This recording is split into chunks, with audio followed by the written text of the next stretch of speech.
Hello बच्चों, कैसे हैं आप सब लोग। भाई चलिए, welcome you all to another classroom जो बिलोंग करता है कहीं ना कहीं कैपिटल मार्केट या कह सकते हो सिक्योरिटीज लॉ। किसी भी तरीके से आगे पीछे कर लो भाई, न्यू सिलेबस और ओल्ड सिलेबस वाले बच्चों दोनों के लिए हम बात करेंगे। और ये चैप्टर बेटा कहीं ना कहीं आपको बहुत ही आसानी से आपको 8 मार्क्स के आसपास सिक्योर करवा देगा।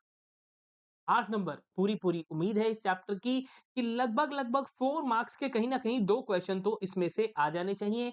या इंस्टीट्यूट का मूड बहुत अच्छा रहा तो हमने इसको 10 मार्क्स का भी देखा है।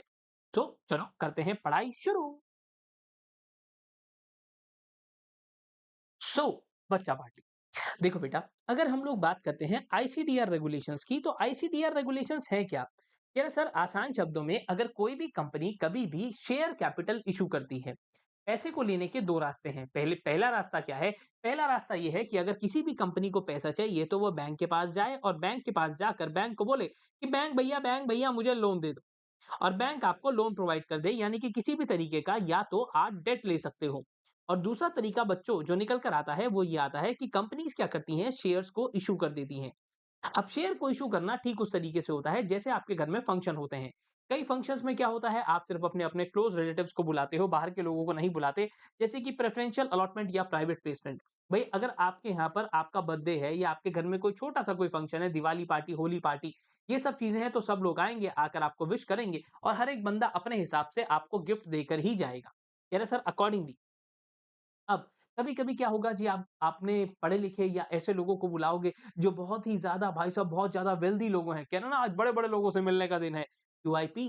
कह रहा सर, और उसके अलावा जब मैं क्या करता हूँ, जब मैं अपने एक्जिस्टिंग शेयर होल्डर को, यानी कि जैसे एक दुकानदार होता है, आप उस पे सामान लेने के लिए जाते हो और सामान लेते हो, तो बच्चों वो आपका नंबर ले लेता है और आपको बहुत बार मैसेज आता है कि भाई आपके लिए, यानी कि एक्जिस्टिंग कस्टमर के लिए एक स्कीम निकली है। तो राइट इशू और बोनस इशू, ये दोनों के दोनों सिर्फ होते हैं आपकी कंपनी के एक्जिस्टिंग मेंबर्स के लिए। शेयर होल्डर्स की जगह अगर आप मेंबर्स लिखना शुरू करोगे तो आपकी प्रेजेंटेशन भी बेहतर हो जाएगी। अब ये शेयर इशू किए जाते हैं कई लोगों को। लॉ कहता है सर, शेयर इशू करने के लिए वैसे तो आपको दो ही पैरामीटर बता देता हूं, या तो पब्लिक को कर रहे हो या तो फिर आप अपने शेयर होल्डर्स को कर रहे हो जो आपकी कंपनी के पहले से ही शेयर होल्डर्स हैं, या फिर अच्छे से बोले बच्चों तो जो भी आपके मेंबर्स हैं। इसके अलावा रास्ता तो एक और निकल कर आता है, पर ये वाले दो सिनेरियोस किसके लिए हैं, आईपीओ और FPO is for public. Okay sir, अच्छा, और ये दोनों चीजें यहां पर कोई भी सिलेक्टेड ग्रुप ऑफ पर्सन हो सकता है। वो चाहे आपके मेंबर हों या चाहे आपके मेंबर ना हो। कह रहा सर, पहली पहली बार जब आईपीओ किसी का आता है, कह रहा सर, जब भी कोई भी एक कंपनी है बेटा, एक सिंपल सा फंडा मैं आपको क्लास में भी बताता हूं कि अगर मैं कहता हूं कि एक कुंवारा फिर गया मारा, फंस गया देखो ये बेचारा। एक इंसान कुंवारा है, यानी कि बैचलर है, बैचलर होने के बाद क्या होता है, हम उसकी शादी करवा देते हैं और वो शादीशुदा हो जाता है। शादीशुदा हो जाता है। अकॉर्डिंगली एक बार अगर कोई भी कंपनी जब पहली बार आईपीओ लेकर आती है तो वो कंपनी अनलिस्टेड कंपनी होती है। और अनलिस्टेड कंपनी होने के बाद जब उसका आईपीओ आ गया तो वो कंपनी लिस्टेड बन गई। अब यही इंसान जिसकी शादी हो गई है, अगर मैं इसकी एक बार दोबारा से शादी करवाऊं तो भी ये शादीशुदा ही कहलाया जाएगा कि ये तो ऑलरेडी शादीशुदा है। तो ऐसे ही ये लिस्टेड कंपनी अगर दोबारा से सोचती है कोई भी पब्लिक ऑफर लेकर आने का, तो पहली बार जब आईपीओ आया, पहली बार फर्स्ट टाइम जब आप आए, उसे हम आईपीओ कहते हैं। उसके बाद जितनी भी बार आप हमारे साथ आओगे बच्चों, उसे कहेंगे एफपीओ, यानी कि further public offer. Further public offer जैसे यहाँ पर क्या है, ये शादीशुदा बंदा है जो कि क्या कर रहा है, दोबारा से शादी कर रहा है। और यहाँ पर है ना, कि यहाँ पर फिर से एक लिस्टेड कंपनी क्या कर रही है, एक पब्लिक ऑफर लेकर आ रही है। तो कंपनी पहले से ही लिस्टेड है और आगे भी लिस्टेड रहेगी। पर आईपीओ के मामले में पहली बार जब आप शादी करने जा रहे हो, आप कुंवारे हो, पहली बार जब आप आईपीओ लेकर आ रहे हो, आप क्या हो, आप एक अनलिस्टेड कंपनी हो और आप लिस्टेड कंपनी जल्दी ही बन जाओगे। पर अगर हम एफपीओ की बात करते हैं, तो एफपीओ का मतलब होता है दूसरी शादी जैसा सिनेरियो, यानी कि आप पहले से ही लिस्टेड हो सर। ठीक है। सर एग्ज़ाम्पल बहुत बढ़िया नहीं था, पर कोई बात नहीं। यार अब इसके साथ-साथ बच्चों नोट्स में हिंदी भी मैंने लिख दी है, या तो आपकी मर्ज़ी है, प्रेज़ेंटेशन को समझना चाहते हो, तो राइट वाली तरीके से थोड़ा-थोड़ा लिखने की कोशिश करना। Offer for securities by unlisted issuer to public for subscription. अब इसके अंदर दो तरीके आते हैं। जब भी आपकी कोई भी कंपनी आईपीओ लेकर आ रही है, तो आईपीओ ठीक घर के खाने की तरह होता है। फॉर एग्जाम्पल, अब आपके घर में सुबह सुबह क्या होता है भाई, मेरे घर में तो सुबह बनते हैं पराठे। अब पराठे के अंदर बहुत बार क्या होता है कि पराठे के साथ में मेरे को मिलती है दही। दही होती है एकदम फ्रेश, यानी कि नई आती है। यानी कि कभी कभी न्यू खाना खाने को मिलता है, और बहुत बार जो रात की बची हुई सब्जी होती है हम उसे भी खा लेते हैं। ओके, यानी कि कुछ कुछ पुराना भी मिलता है सर, यस। अब इसके अंदर सिनेरियो ऐसा निकलता है बच्चों कि कंपनी आईपीओ में न्यू शेयर्स इशू करती है। ओके, और कुछ कुछ कंपनी के प्रमोटर्स ऑफर फॉर सेल भी लेकर आ जाते हैं, यानी कि offer for sale by promoters. यानी कि जो कंपनी के मालिक हैं वो भी बीच में अपने शेयर्स बेच रहे हैं कि भैया चलो थोड़ा सा तो पुराना भी बीच में डाल ही देते हैं। तो आईपीओ के अंदर आपको ओएफएस भी मिलता है, और बहुत बार हम ये भी देखते हैं कि offer for sale of securities to public by the existing shareholder. मैंने कहा ठीक है। कह रहा सर अब एक और चीज का ध्यान रखना कि अगर आप आईपीओ की बात कर रहे हो तो टर्म से ही पता चल रहा है बच्चों की मैं किसको दे रहा हूं, पब्लिक को दे रहा हूं, और पहली बार दे रहा हूं। ठीक है। क्या सर इसके साथ-साथ अगर मैं एफपीओ की बात करता हूँ, तो यहाँ फिर से पता चल रहा है कि बाय लिस्टेड इश्यूअर कंपनी आ रही है। बच्चों पहले वाले में क्या था? मैंने क्या बोला था? पहली-पहली बार जब आईपीओ आएगा, तो वो कंपनी कैसी है? वो अनलिस्टेड है, वो कुँवारी कंपनी है। पर अब उस कंपनी की दोबारा शादी करवा रहे हैं, तो वो कंपनी ऑलरेडी लिस्टेड बन चुकी है। यानी कि लिस्टेड इश्यूअर कंपनी पब्लिक के पास जा रही है सब्सक्रिप्शन के लिए। मैंने कहा ठीक। ठीक है? कह रहा सर जब पहली बार के बाद हर बार पहली बार आईपीओ है, उसके बाद बेशक बेटा पहली बार आ जाओ, 1 बार, 2 बार, 10 बार, 20 बार, 100 बार, 1000 बार, कितनी मर्ज़ी बार आप आओगे, हम एफपीओ ही कहेंगे। ठीक है? कह रहे सर इसके साथ-साथ आता है राइट इश्यू। राइट इश्यू में क्या मतलब होता है? जब एक कंपनी अपने एक्जिस्टिंग शेयर होल्डर्स को शेयर्स देती है। यानी कि शेयर होल्डर तो वैसे रोज़ ही बदल रहे हैं। हर पल, हर सेकंड कोई ना कोई इंसान शेयर खरीद रहा है और कोई ना कोई इंसान शेयर बेच रहा है। क्या सर अब आपके पास जो भी एग्जिस्टिंग शेयर होल्डर हैं, अब अगर हर सेकंड शेयर होल्डर बदल रहा है तो क्या होगा? मैं एक तारीख निकालूंगा, जैसे कि 14th of February Valentine's day. मैं वो तारीख निकालूंगा और उस तारीख पर रजिस्टर में देखूंगा जिस जिसका नाम है, मैं उन्हीं लोगों को सिलेक्ट कर लूंगा। कह रहा सर अब रिकॉर्ड डेट पर जो जो मेरे शेयर होल्डर हैं उनको मैं प्री डिटरमाइंड रेशो, मैं ये बोलूंगा कि सर आपके पास मेरी कंपनी के 5 शेयर्स उसके पास हैं। अगर आपके पास 5 शेयर्स हैं तो मैं 3 शेयर्स आपको ऑफर कर रहा हूं। सर ऑफर कर रहे हो, हाँ, आपकी मर्जी है। मैंने बोला ना राइट इशू। कह रहा है सर आपके पास आप एग्जिस्टिंग शेयर होल्डर के पास जाते हो, उसको बोलते हो क्योंकि सर आप हमारी कंपनी के एग्जिस्टिंग शेयर होल्डर हो, तो क्यों ना हम आपको थोड़े से शेयर्स और ऑफर कर दें। अगर आप चाहो हमारी कंपनी के थोड़े से शेयर्स और खरीद सकते हो। मैंने कहा क्या बात है, क्या बात है। कह रहा सर खरीद सकते हो, ले लो ले लो ले लो। मैं कहा ले लेते हैं यार, ले लेते हैं।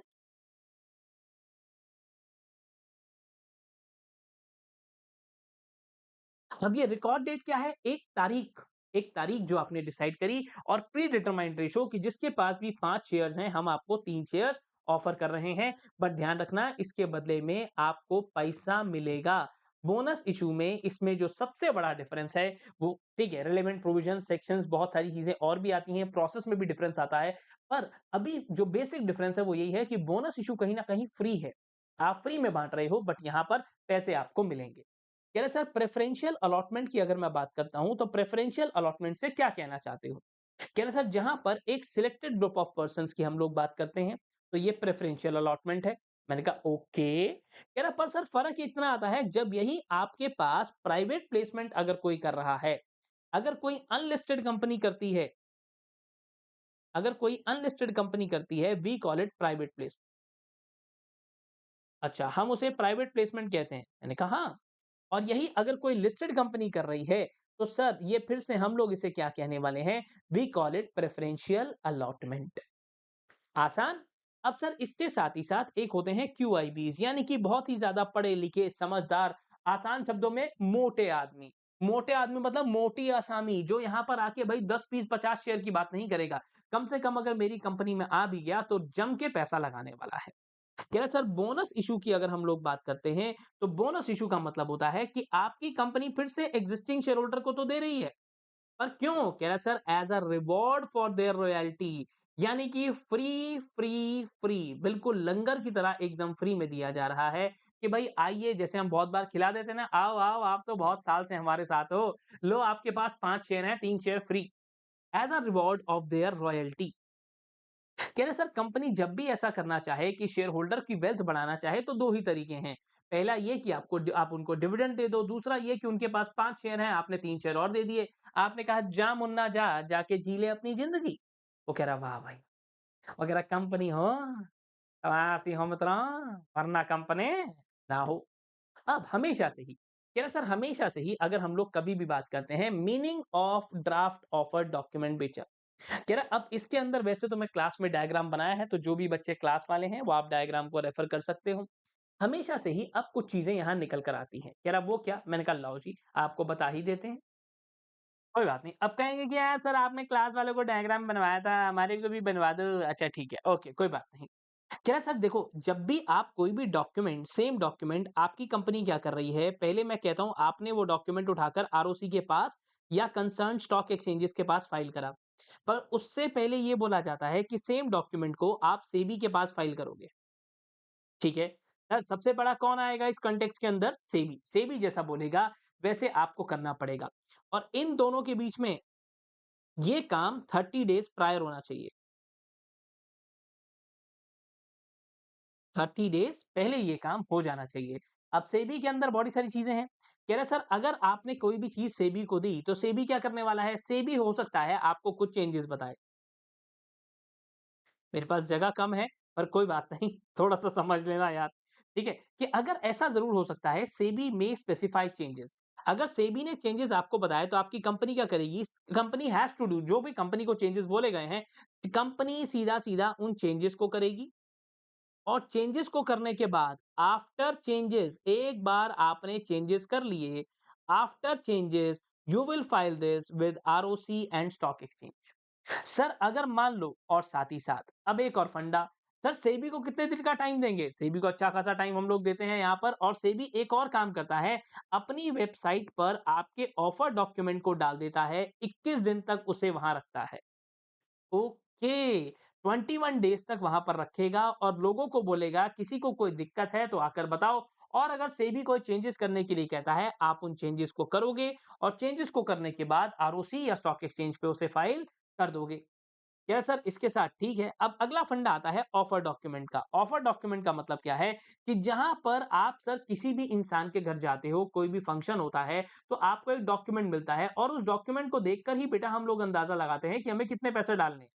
ऐसे ही अगर मैं ऑफर डॉक्यूमेंट की बात करता हूं तो ऑफर डॉक्यूमेंट कैसा होता है शादी के कार्ड की तरह यानी कि पब्लिक इशू के अंदर प्रोस्पेक्टस और ऐसे ही sale and letter of offer in case of right issue जो आप क्या करते हो आरओसी और स्टॉक एक्सचेंज के पास फाइल करते हो। अब अगर मुझे किसी भी कंपनी में पैसे लगाने हैं तो बच्चों मेरे लिए ये जानना बहुत ज्यादा जरूरी है कि वो कंपनी क्या करती है काम धंधा क्या करती है क्या क्या चीजें वहां पर होती हैं। तो जितने भी ऑफर डॉक्यूमेंट्स हैं जब आप वो फाइल करते हो कहाँ आरओसी या स्टॉक एक्सचेंज के पास तो दिस पर्टिकुलर ऑफर डॉक्यूमेंट मित्रा ये ऑफर डॉक्यूमेंट देखकर ही सामने वाला इन्वेस्टर पैसे लगाएगा। जिस तरीके से अगर आप कहीं भी घूमने जाते हो किसी भी रेस्टोरेंट में जाते हो पहले मेन्यू कार्ड देखते हो ना ठीक उसी तरीके से। ठीक है? क्या सर अब एक और चीज़, अगले फंडे पर आते हैं। अब बड़े सारे लोगों को हम सारे फंक्शंस पे नहीं बुलाना चाहते, तो हम सिर्फ़ उनको शादी का कार्ड दे देते हैं। यानी कि रेड हेरिंग प्रोस्पेक्टस बच्चों जहाँ पर which does not have complete details of number of shares being offered, amount ये सब चीज़ें मैं उनको नहीं बताता हूँ। सर अच्छा ये नहीं बताते हो? ना, सारी डिटेल मैं यहाँ पर आपको नहीं बताता हूँ। अब यहाँ पर क्या करने वाले हैं? मैंने कहा सर कोई बात नहीं, पर मैं आपको इश्यू साइज़ या नंबर ऑफ शेयर्स ये बाद में पता लगते हैं। अभी आप कह रहे हो मुझे खुद ही नहीं पता मैं कितने शेयर इश्यू कर रहा हूँ, मुझे खुद ही नहीं पता कितना अमाउंट है, मुझे खुद ही नहीं पता कितना प्राइस है, कितने लोग आएँगे, कितने नहीं आएँगे, अभी कुछ भी नहीं पता है। मैंने कहा ठीक है, ठीक है।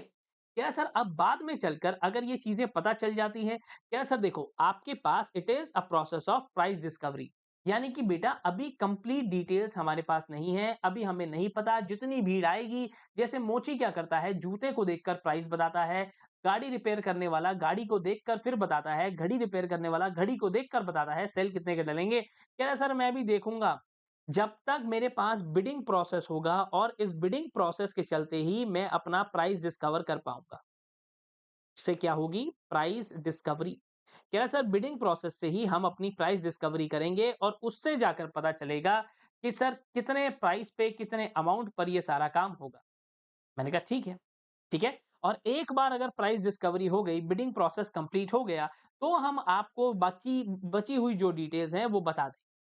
और पहले अगेन कुछ भी चीज़ अगर भेज रहे हो, पहले आरओसी के पास भेजना और उसके बाद बचे हुए लोगों के पास हम इसे फॉरवर्ड करते हैं बच्चों। क्या सर अच्छा, अब रेगुलेशन नंबर 3 ने बोला कि आईसीडीआर रेगुलेशंस कहाँ-कहाँ पर अप्लाई होंगी? मैंने कहा सर सारी जगहों पर अप्लाई होंगी। आईसीडीआर रेगुलेशंस कहाँ-कहाँ अप्लाई होती हैं? ये सारी जगहों पर। पर एक चीज़ का ध्यान रखना, जो छोटे-मोटे आईपीओ हैं, आपके सॉरी आईपीओ तो सारे के सारे, प्रेफ़रेंशियल इश्यूज़, बोनस इश्यू। अच्छा, एक चीज़ और बच्चों, एक बात जैसे अगर मैं आपको कोई बात करूँ, ठीक है? अगर कोई कुँवारा बंदा है, वो कभी कहता है मेरी सासू माँ मुझे क्या कहेंगी? सर वो तो ऐसा नहीं कहता, ये सिर्फ़ शादीशुदा बंदा ही ऐसी बात करता है, राइट? तो सेबी इज़ जस्ट लाइक सासू माँ, और कोई भी कंपनी अगर लिस्टेड होगी तो ही सेबी से लेना-देना होगा। मैं तो कभी नहीं ऐसा बोलता कि ससुर जी ने ये कहा या सासू माँ ने ये कहा, है ना? क्यों? क्योंकि मैं तो कुँवारा बंदा हूँ, मुझे क्या फ़र्क पड़ता है? अब ऐसे ही अनलिस्टेड कंपनी को, यानी कि कुंवारी कंपनी को कोई भी लेना-देना नहीं है अपनी सास से, अपने ससुर जी से। पर when it comes to a listed company को बहुत ज़्यादा ध्यान रखना पड़ता है भई। जैसे लड़कियों को अपनी सास का कल को ध्यान रखना पड़ेगा, ठीक उसी तरीके से।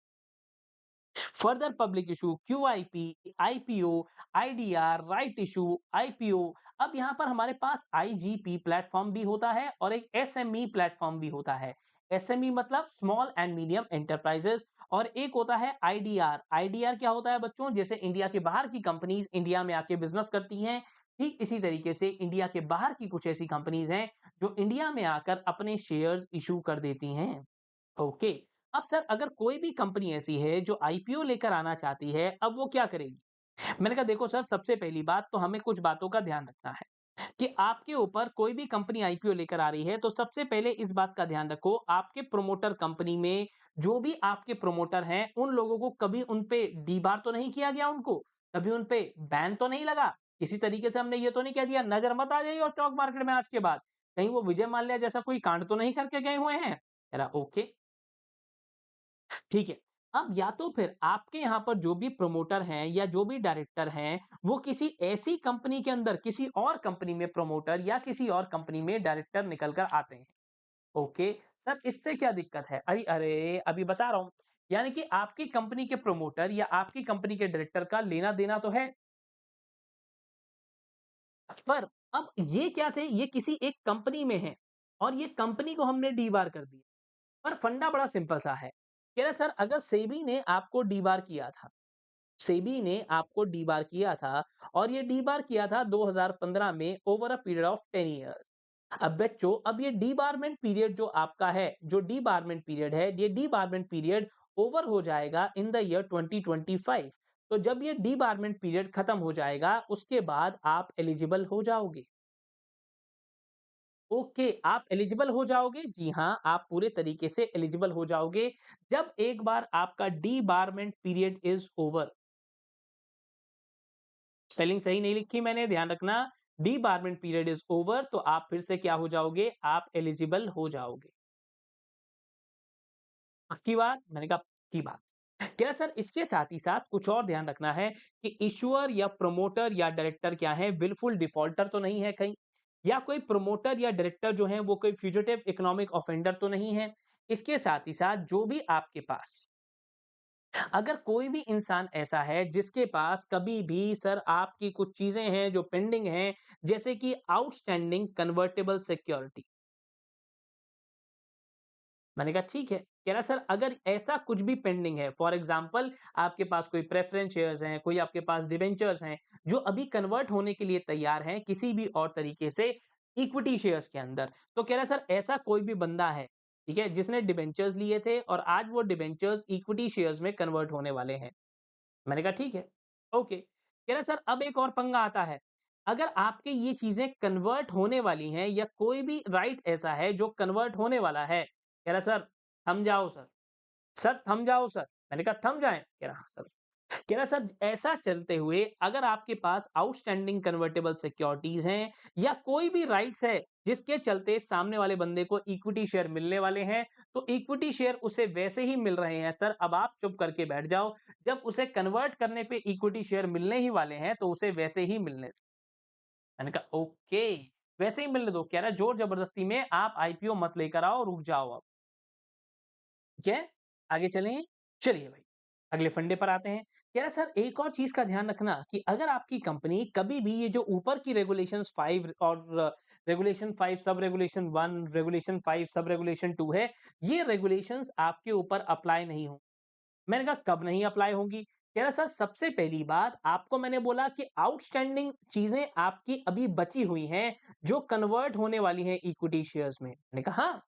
कह रहा सर अब जनरली कंपनीज ऐसा क्या करती हैं, जैसे अगर मैं कहूं पीडब्ल्यू को लगता है यार दिव्या मिगलानी सर क्या पढ़ाते हैं यार, क्या पढ़ाते हैं, ये कहीं जाने नहीं चाहिए, तो वो क्या करता है पीडब्ल्यू मुझे कुछ ऑप्शंस दे देता है। Options are granted to employees. Okay, आपने ऑप्शंस दे दिए, हाँ।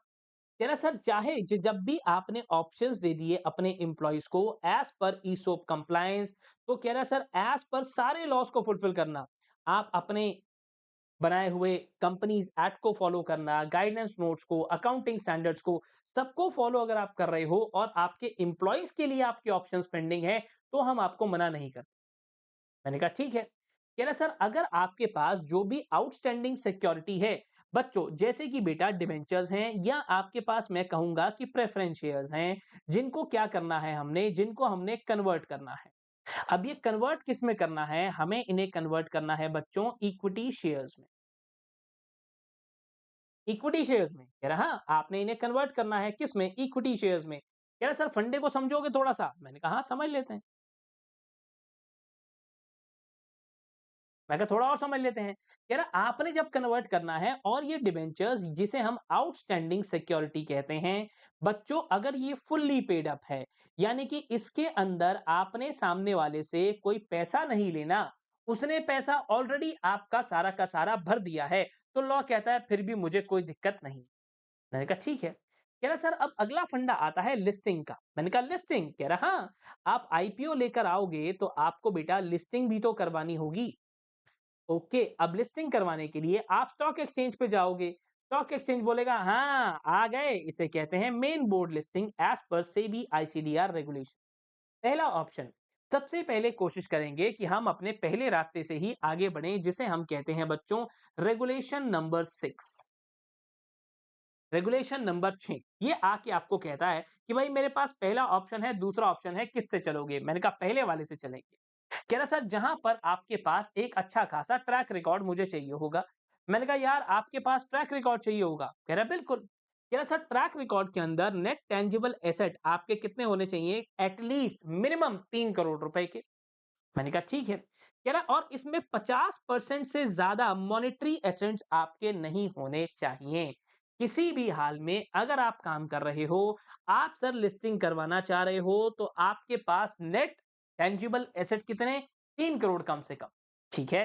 कब तक देखूंगा? पिछले 3 साल का डेटा मैं आपका यहां पर देखने वाला हूं। For 12 months each, for complete 12 month. कह रहा ये सब मैं चेक करूंगा और उसके बाद अगला फंडा, यानी कि आपके पास एवरेज ऑपरेटिंग प्रॉफिट कितना होगा? 15 करोड़ रुपए पिछले 3 सालों में। ओके। कह रहा सर अब आप कह रहे हो यहां पर क्या चाहिए? एवरेज। मैंने कहा हाँ। कह रहा सर एवरेज तो ऐसे भी निकल सकती है ना, कि एक साल में -5, एक साल में 50, एक साल में 100। मैंने कहा नहीं, यू आर नॉट एलिजिबल। आपने शायद ये नहीं देखा कि operating profit in each year, हर साल में ऑपरेटिंग प्रॉफिट होना चाहिए। अगर हर साल में ऑपरेटिंग प्रॉफिट नहीं है बच्चों, तो ये प्रॉब्लम वाली बात है। अगर वो पेपर में ऐसा कोई काम कर देता है, प्रैक्टिकल बना देता है, तो बच के रहना, क्योंकि किसी भी साल में अगर लॉस हुआ, पिछले 3 साल की एवरेज निकाल रहा हूं, किसी भी साल में अगर लॉस हुआ तो आप इन एलिजिबल हो जाते हो। अगेन, नेटवर्थ की अगर मैं बात करूं, बस इतना समझ लेना कहां पर एवरेज लिखा है, कहां पर एवरेज नहीं लिखा। नेटवर्थ होनी चाहिए कम से कम 1 करोड़ रुपए की पिछले 3 साल के अंदर। कह रहा सर अब आप कहते हो कहीं ना कहीं आप फंस गए। भाई 3 कंडीशन आपने बड़ी बड़ी लगा दी, पर सर हम इस कंडीशन को फुलफिल नहीं कर पा रहे। मैंने कहा कोई बात नहीं। अगर आप कंडीशंस ऑप्शन नंबर 1 की कंडीशंस अगर आप फुलफिल नहीं करते, कंडीशंस फुलफिल नहीं करते हो, तो आप बढ़ोगे कहां? ऑप्शन नंबर 2 की ओर। ऑप्शन नंबर 2 आपको कहता है कि आपको बुक बिल्डिंग करनी है विथ 75% अमाउंट, यानी कि जितना भी पैसा आपके पास है उसमें से 75% आपको क्यूआईबीस को देना है। कह रहा सर ठीक है। कह रहा सर आपके पास एक और चीज का समझना कि अगर इन लोगों ने नहीं लिया तो मैंने कहा ओ 75% पोर्शन आपका क्वालिफाइड इंस्टीट्यूशनल बायर खरीदें और अगर इन्होंने नहीं लिया तो आपका इशू फेल, आपका इशू फेल। आप कह रहे हो सर क्यूआईबी 75 नहीं ले रहा है पर रिटेल इन्वेस्टर को हमने 25% ऑफर किया था। आप कह रहे हो आप अलग-अलग तरीके से बहाने मार रहे हो। अब बहाने देखो कंपनी के। कंपनी कह रही है सर 1000 करोड़ का इश्यू था। ठीक है? 1000 करोड़ का। क्यूआईबी को आपने बोला 750 करोड़ लेने के लिए नहीं ले रहा है। इसलिए नहीं ले रहा है क्यूआईबी। क्यूआईबी हमारे पास 300 ले रहा है या कोई भी अमाउंट 750 से कम। रिटेल इन्वेस्टर को हमने 250 करोड़ रुपए ऑफर किया था। रिटेल इन्वेस्टर के यहां से 2500 करोड़ रुपए की हमारे पास एप्लीकेशन आ गई है। अब बताओ मैं क्या करूं? लॉ कहता है नहीं। लॉ कहता है शायद तुझे नहीं दिख रहा, मैंने तुझे क्यूआईबी के बारे में बोला है। क्यूआईबी माने क्यूआईबी, क्यूआईबी का ही काम करना है, उसके अलावा कोई और काम नहीं करना। अगर क्यूआईबी ने नहीं लिया तो पूरा इशू फेल तेरा, पूरा इशू फेल। कह रहा है पूरा का पूरा तेरा इशू फेल हो जाएगा भाई। बाद में तू रोएगा पछताएगा, हथ कना नो लाएगा, पर कोई कुछ नहीं कर पाएगा। क्या सर ऐसा? मैंने कहा यस। क्या अगर कोई भी इंसान आईपीओ लेकर आता है तो कुछ जनरल कंडीशंस भी अप्लाई होती हैं जो रेगुलेशन नंबर 7 में मेंशन्ड है। क्या सर सबसे पहली जनरल कंडीशन? मैंने कहा सबसे पहला तो आपको एप्लीकेशन लगानी होगी टू वन और मोर स्टॉक एक्सचेंजेस। काय के लिए? फॉर लिस्टिंग परमिशन,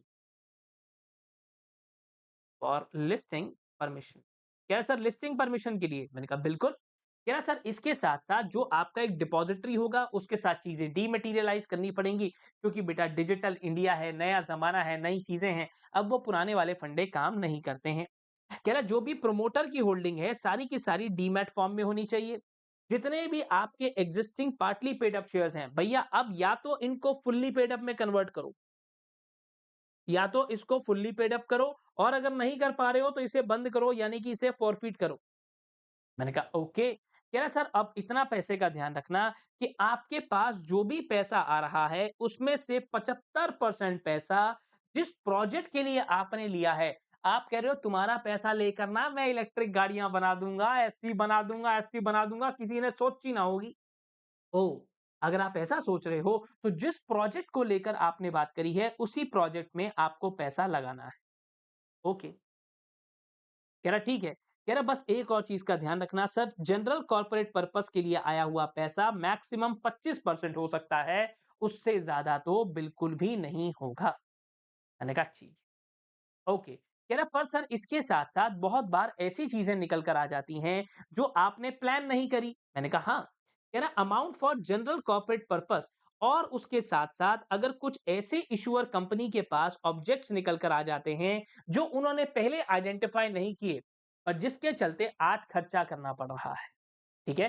कह रहा सर आपके पास कहीं न कहीं अगर आपने मेंशन कर दिया नॉट आइडेंटिफाइड एक्विजिशन और इन्वेस्टमेंट टारगेट पर आपने कहीं न कहीं अपने ऑफर डॉक्यूमेंट में ऐसा कुछ बताया हुआ था, तो हम लोग फिर से क्या करने वाले हैं, इट शैल नॉट एक्सीड 35%, 35% से ज़्यादा ये बिल्कुल भी नहीं हो सकता।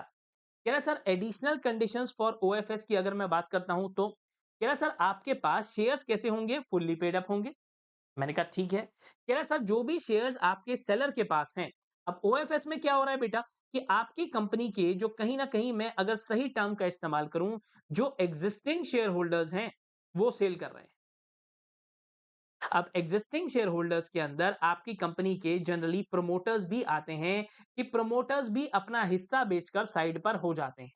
ओके। कह रहा सर जिनके पास कम से कम पिछले 1 साल से जिस दिन आपका ऑफर डॉक्यूमेंट बाजार में आया, जिस दिन आपका ऑफर डॉक्यूमेंट बाजार में आया, उस ऑफर डॉक्यूमेंट के आने से 1 साल पहले तक, यानी कि 1 ईयर प्रायर, 1 ईयर प्रायर तक, यानी कि यहां तक आपके पास पूरे तरीके से सर इससे भी 1 साल के पहले से आपके पास शेयर्स थे, आप शेयर्स होल्ड करके बैठे हो।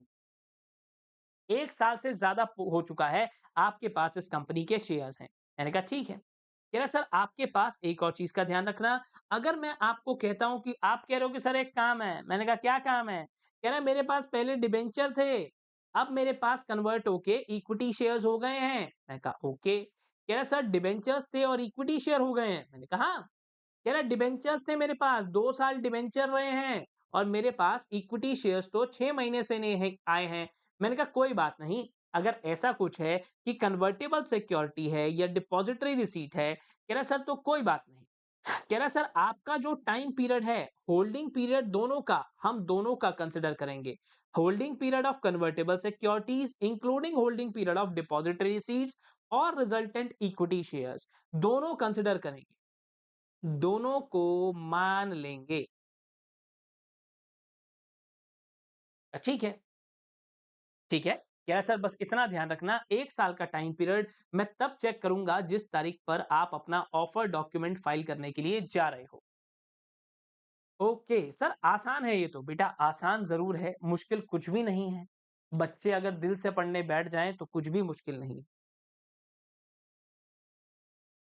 कह रहा अगर आपके पास कभी भी fully paid up compulsory convertible securities हैं। मैंने कहा ठीक है। कह रहा सर अगर आप कभी भी इनको कन्वर्ट करना चाहते हो, अब आपका प्रमोटर कहता है कि भाई साहब मैं तो एग्जिस्टिंग शेयर होल्डर हूं, मुझे तो माल बेचना है। पर भाई साहब अगर आपके पास कुछ भी चीज ऐसी है जो ओएफएस में आप डालना चाहते हो, ऑफर फॉर सेल में डालना चाहते हो, और बच्चों अगर वो कन्वर्टेबल सिक्योरिटी है, कन्वर्टेबल सिक्योरिटी कैसे, जो आज डिबेंचर्स हैं, आज प्रेफरेंस शेयर्स हैं, पर कल को वो कन्वर्ट होकर इक्विटी शेयर्स में चले जाएं। मैंने कहा ठीक है। कह रहा सर इनको कन्वर्ट कर लेना। मैंने कहा ठीक है, कन्वर्ट कर लूं। कह रहा इसको कन्वर्ट कर देना इक्विटी शेयर्स। मैंने कहा कब? कह रहा सर आपको कभी भी बिफोर, जिस दिन आप अपना ऑफर डॉक्यूमेंट, जिस दिन आप अपना ऑफर डॉक्यूमेंट फाइल कर रहे हो, ठीक है, जिस दिन आप अपना ऑफर डॉक्यूमेंट फाइल कर रहे हो, तो आप इस ड्राफ्ट ऑफर डॉक्यूमेंट को जब फाइल करते हो, मैं कहता हूं सेबी के पास फाइल करते हो, उससे पहले पहले, इससे पहले ये सारा कन्वर्जन हो जाना चाहिए। इससे पहले ये सारा कन्वर्जन हो जाना चाहिए। आपको मैं ये कन्वर्टेबल वाला माल नहीं बेचने दूंगा, बेचने सिर्फ इक्विटी शेयर्स दूं। मैंने कहा ओके। कह रहा पर सर ये जितनी भी कंडीशंस हैं जो आपने पढ़ी ओएफएस को लेकर, ये अप्लाई नहीं होंगी। मैंने कहा कब? कह रहा सर जब अगर कोई भी सरकारी कंपनी ऐसा काम करती है, या कोई भी जैसे एलआईसी है बेटा, है ना, आपके पास आईआरसीटीसी है, अगर सरकार अपना हिस्सा उसमें से बेचती है, या तो फिर कोई कंपनी है जो इंफ्रास्ट्रक्चर सेक्टर के अंदर है ना, तो कह रहा सर अगेन फिर से इन लोगों के ऊपर ये चीजें अप्लाई नहीं होने वाली है। ओके। इंफ्रास्ट्रक्चर में है पर कंट्रोल कौन कर रहा है? अगेन द स्टैट्यूटरी अथॉरिटी और कॉर्पोरेशन और गवर्नमेंट कंपनी। कह रहा ओके। कह रहा सर इसके साथ ही साथ अगर मैं आपको कहूं कि कोई इक्विटी शेयर्स हैं जिनको ऑफर किया गया है, और एक स्कीम है, स्कीम का नाम है कोई मर्जन एंड अमेलगमेशन स्कीम है, जिसको आपके पास ऑलरेडी एनसीएलटी ने अप्रूव कर दिया, तो हमें ये कंडीशंस को फुलफिल करने की जरूरत नहीं है। कह रहा अगेन अगर आपके इक्विटी शेयर्स जो हैं वो आपने सामने वाले को दिए थे अंडर बोनस इशू, यानी कि सामने जो भी बंदा बेचने जा रहा है उसको हमने बोनस इशू में फ्री में दे दिया था कि ये ले बेटा ऐश कर, तेरी तो एकदम ऐश है। मैंने कहा ठीक है। कह रहा सर तो आपके पास जब बोनस इशू की हम लोग बात करते हैं तो at least 1 year prior to date of filing document, कह रहा सर ये काम हो जाने चाहिए। मैंने कहा ठीक है। 1 साल पहले ही आपको ये सारा काम कंप्लीट कर लेने का है। मैंने कहा क्या-क्या? कह रहा सर देखो सबसे पहली बात, कह रहा अगर आप कभी भी बोनस इश्यू लेकर आते हो, तो 1 साल पहले ये काम कंप्लीट कर लेना, 1 साल से शेयर आपके पास हो। अब बोनस इश्यू कभी भी लाते हैं तो कहां से लाते हैं? Free reserve, securities premium account, इनसे आप पैसा लेकर आते हो। कह रहा पर कभी भी रीवैल्यूएशन रिजर्व से पैसा मत लेकर आना, या अनरियलाइज्ड प्रॉफिट से कभी भी बोनस शेयर इश्यू मत करना। मैं कहा ठीक है सर इसमें है ही क्या? कह रहा है ही क्या? मैं कहा यस। कह रहा इसमें है ही क्या यार, छोटी सी तो बात है, यूं खत्म हो जाती है। ठीक है, यूं खत्म हो जाती है तो और अच्छी बात है। फिलहाल थोड़ा सा और आगे चलते हैं। कह रहा सर अगले फंडे पर आता हूं जिसका नाम है इशू ऑफ वारंट। अगर हम इश्यू ऑफ वारंट की बात करते हैं, तो बच्चों अगर कोई भी कंपनी बेटा वारंट इश्यू करती है, तो उसका टेन्योर कितना हो सकता है? Maximum 18 month. वारंट कैसा होता है? वारंट होता है कूपन की तरह। जैसे आपको पेटीएम, गूगल पे, दुनिया जहान के कूपन देते हैं कि भैया कल को आप हमारे पास आओगे, तो हम आपको ये कूपन देते हैं, ये लो कूपन और ये कूपन का कर लो इस्तेमाल। ठीक है? ज़रूरत पड़ने पर आपको चाहिए तो आप कूपन लगा देते हो और कूपन लगा के आपको डिस्काउंट मिल जाता है। पर अगर आपको कूपन नहीं है आपके पास, तो क्या होगा? नहीं मिलेगा, तो वारंट ठीक उसी तरीके से करता है काम। कह रहा सर अब आपको क्या करना होता है, आपके पास सिंपल सा फंडा है कि जिस भी इंसान को आपने वारंट दिया, बेटा जिसको शेयर देते हैं वो क्या बन जाता है? Share holder. अब जिसको मैं वारंट दूंगा वो क्या बन जाएगा? He become straight away warrant holder. मैंने कहा ठीक है। कह रहा सर अब इसको सीधा सीधा जिस दिन इसने पेमेंट करी, कह रहा सर पे आपने जो भी हिसाब किताब आपका है, यानी कि from the date of payment of consideration आपको 3 महीने का टाइम देता हूं मैं। जिस दिन पैसे दिए, यहां से आपके पास 3 मंथ्स का टाइम है। कह रहा भाई अगर 3 महीने का टाइम आपके पास यहां पर निकल कर आता है, तो आपको एक सिंपल सा काम करना है। मैंने कहा क्या? कह रहा सर आपको कंसिडरेशन आपको पे करनी है, अपने शेयर आपको वारंट आपको लेना है। जिस दिन टाइम पीरियड निकल कर आ गया, 3 महीने का टाइम दूंगा, भाई पैसे दे अपने शेयर ले। अगर नहीं किया तो आपका पैसा भी गया। 1 मिनट 1 मिनट 1 मिनट सर दोबारा से बताओगे? हाँ। अगर वारंट होल्डर को जो मैंने मौका दिया है, वारंट देने का मतलब होता है giving them an option to buy, giving them an option to buy equity shares. एक मौका दे दिया। मैंने कहा ठीक है। अब वारंट होल्डर के पास वारंट है। मैंने कहा ठीक है। कह रहा सर अब आपके पास ड्यू डेट आ गई, आपने पेमेंट करनी है। ठीक है, पेमेंट कर दी आपने। पेमेंट करने के 3 महीने, विद इन 3 महीने के अंदर अंदर, ओके। कह रहा सर आपके पास अगर आप 3 महीने के अंदर अंदर पेमेंट करने के बाद अपने ऑप्शन को एक्सरसाइज नहीं करते, अपना ऑप्शन एक्सरसाइज नहीं करते, पैसे देकर भूल जाते हो, तो आपके पैसे को इशूअर यानी कि कंपनी क्या कर लेगी? आपके पैसे को जब्त कर लेगी। यानी कि खा जाएगी आपका पैसा। आप कहोगे ओ खा जाएगी हमारा पैसा। हाँ बेटा, ठीक है? खा जाएगी आपका पैसा। कभी भी कोई भी सिक्योरिटी होती है, कोई भी पेमेंट आप करते हो तो उसके साथ में कूपन कोड मिलता है। ठीक उसी तरीके से यहाँ भी चीज़ें निकल कर आती हैं। कह रहा है सर आपके पास कोई भी प्राइसिंग या फॉर्मूला की अगर मैं बात करता हूं, तो आप अपफ्रंटली उसे डिसाइड करते हो और एक चीज का ध्यान रखना। कह रहा है सर इसमें से अगर आप कभी भी एक्सरसाइज प्राइस वारंट की बात कर रहे हो, तो वारंट के मामले में बच्चों you have to take 25% of the amount in advance to be received upfrontly.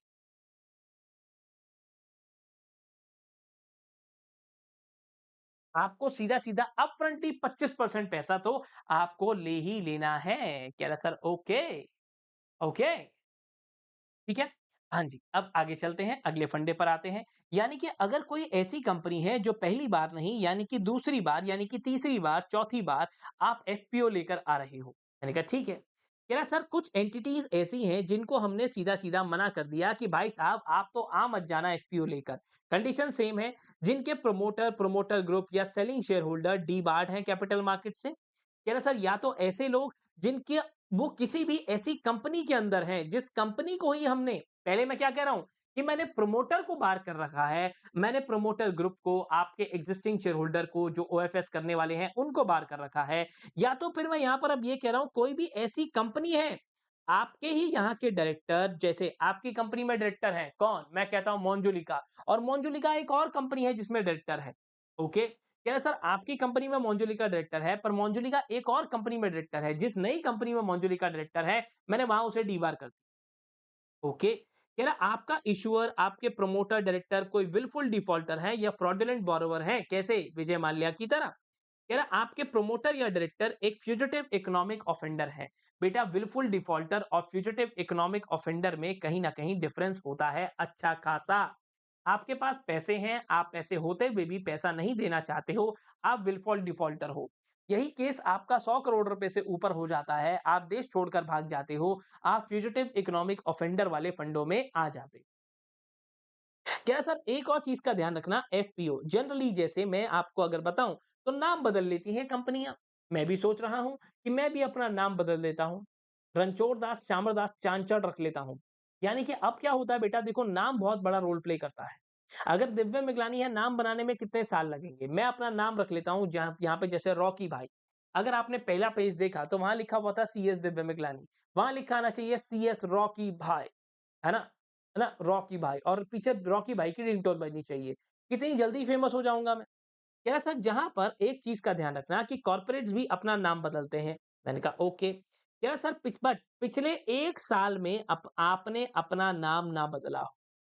जिस दिन आपका रिलेवेंट ऑफर डॉक्यूमेंट फाइल हो गया, मैं वहाँ से चेक करूँगा आपने पिछले 1 साल में अपना नाम ना बदला हो सर। अगर नाम आपने बदल दिया तो काम खराब हो जाएगा। अगर आपने नेम चेंज करा है, चलो मैं कहता हूं आपने नेम चेंज कर लिया, पर नेम चेंज करने के बाद जो आपकी कमाई है that is at least 50% of revenue.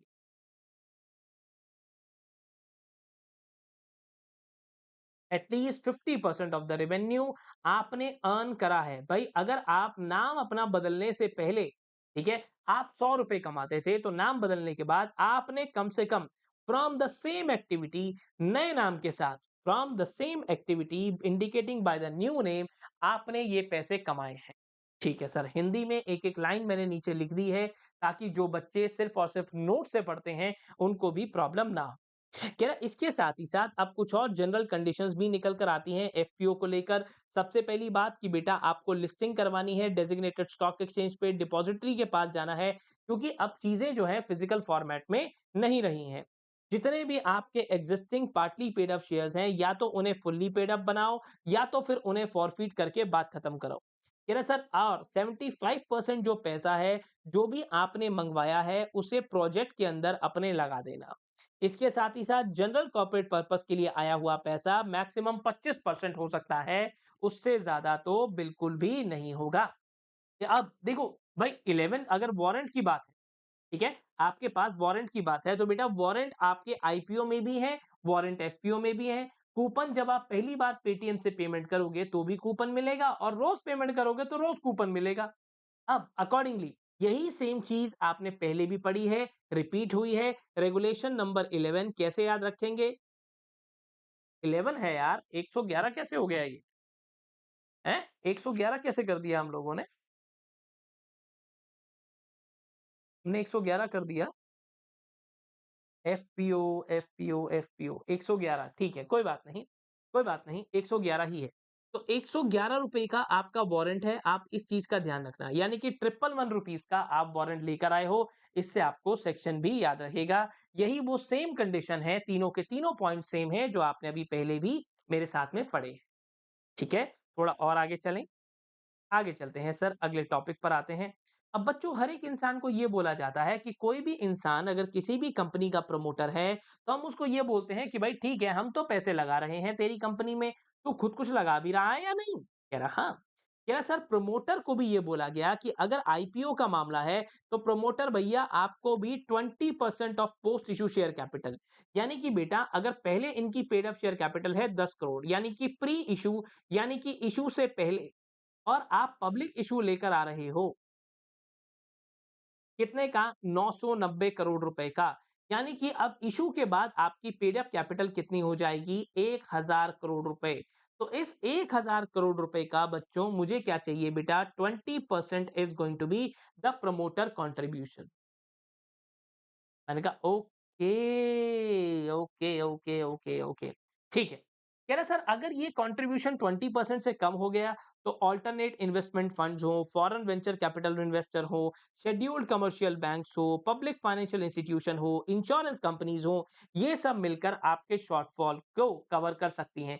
जैसे बिल होता है ना कि तेरे पास ज्यादा पैसे नहीं है तो कोई बात नहीं, थोड़े-थोड़े हम सब लोग मिलकर पे कर देंगे यार, ऐसी कोई बात नहीं है। तो ठीक उसी तरीके से ये काम भी हो सकता है। करण, कह रहा सर पर एक चीज ध्यान रखना, प्रोमोटर की कंट्रीब्यूशन की जरूरत हर बार नहीं पड़ेगी हमारे को। मैंने कहा ठीक है, ये कब नहीं पड़ेगी? कह रहा सर जहां पर आपको प्रोमोटर का पता ही नहीं है, आप गली गली आवाज लगा रहे हो प्रमोटर, प्रमोटर, प्रमोटर, मिल ही नहीं रहा है प्रमोटर। कह रहा सर अब जहां पर आपके इक्विटी शेयर्स आपकी कंपनी के बहुत अच्छे से ट्रेड ऑलरेडी होते हैं, अगर मैं पिछले 3 साल की बात करूं फ्रॉम द रेफरेंस डेट, 3 साल की बात करूं, हाँ आज की डेट से मैं पिछले 3 साल का डेटा चेक करूंगा और अगर आपके शेयर्स बहुत फ्रीक्वेंटली ट्रेड होते हैं, अब ये फ्रीक्वेंटली ट्रेड होते हैं, हाँ यानी कि जल्दी जल्दी खरीदे बेचे जाते हैं, इसका एक क्राइटेरिया होता है, आगे चल के बात करेंगे। दूसरा, आपके पास कंप्लेंट तो आती रहती होगी। मैंने कहा हाँ, कि मेरे पास नहीं आती है। सर जैसे कंपनी है तो इन्वेस्टर की कंप्लेंट आएगी। अब जितनी भी कंप्लेंट आएंगी उसमें आपने 95% ऑफ द कंप्लेंट्स को रिजॉल्व करा है हर एक क्वार्टर में। जो आपकी रेफरेंस डेट है मैं वहां से चेक करूंगा, जितनी कंप्लेंट आती है कम से कम 95% आप सॉल्व करते हो। ठीक है, और सेबी के एलओडीआर को आप फॉलो कर रहे हो पिछले 3 सालों से। ठीक है, आप एलओडीआर को फॉलो कर रहे हो। हाँ, हाँ, आप एलओडीआर को मान रहे हो। हाँ, अगर आप ये चीजें कर रहे हो तो आपको प्रमोटर कंट्रीब्यूशन देने की जरूरत नहीं पड़ेगी। मैं कहा ओके, ठीक है। कह रहा सर अच्छा, अब बहुत बार क्या होता है कि आपके पास अगर एफपीओ का मामला है तो बेटा 20% ऑफ द प्रपोज्ड इशू या पोस्ट इशू शेयर कैपिटल, जैसा भी आपका हिसाब बने। अब कभी कभी हमने क्या देखा है कि दो तीन चीजें मिक्स हो जाती हैं। कंपोजिट इशू के अंदर क्या होता है, आपने पब्लिक इशू भी ले आए, राइट इशू भी ले आए। मैंने कहा फिर, कह रहा सर फंडा सेम रहेगा। 20% of the proposed issue size और 20% of the post issue share capital, इनमें से कोई भी एक चीज के हिसाब से आप अपनी प्रमोटर कंट्रीब्यूशन ला सकते हो। कब जरूरत है, कब जरूरत नहीं है, इस बात का ध्यान रखना। कह रहा प्रमोटर अगर कभी भी पैसा लेकर आ गया, सिक्योरिटीज जो भी प्रमोटर लेकर आया, तो प्रमोटर को मैंने बोला ओ भैया प्रमोटर, अरे भैया प्रमोटर, मैंने कहा हाँ क्या हुआ, कह रहा प्रमोटर के पैसे सर सीधा सीधा आपके लॉक इन पीरियड में रहेंगे। मैंने कहा है हाँ। कह रहा सर आपके पास एक और चीज का ध्यान रखना। कह रहा अगर आपने प्रमोटर ने, जो आपका जो भी प्रमोटर है, अगर वो किसी भी हाल में भाई आईपीओ में अपना पैसा डालता है तो भैया 18 महीने के लिए for a period of 18 month from the date of allotment आपका सारा का सारा पैसा लॉक इन में आ जाएगा। ठीक है, कह रहा अब यही अगर आपने ओएफएस किया है, ऑफर फॉर सेल किया है और आने वाले पैसे को आप कैपिटल एक्सपेंडिचर में लगाओगे। मैंने कहा ठीक है, offer for cell capital expenditure में लगाओगे तो यही टाइम पीरियड 3 साल का हो जाएगा, यानी कि जो आपने 20% कॉन्ट्रीब्यूशन किया है।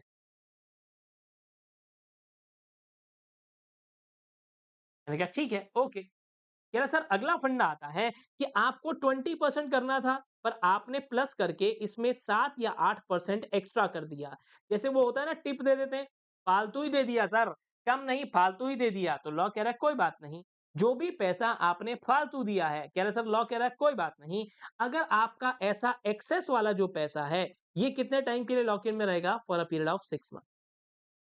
पर फिर से कह रहा सर अगर आपने कैपिटल एक्सपेंडिचर करना है और ओएफएस किया है तो यही चीज सीधा सीधा डबल हो रही है बेटा। 18 महीने थे, 18 महीने से सीधा डबल करा, 36 महीने, 3 साल। अब ऐसे ही ऐसा स्पेशल राइट्स वाले इक्विटी शेयर्स का अगर मामला है तो कह रहा सर जब तक वो कन्वर्ट नहीं हो जाते, ठीक है, कह रहा आपके पास until their conversion into equity shares.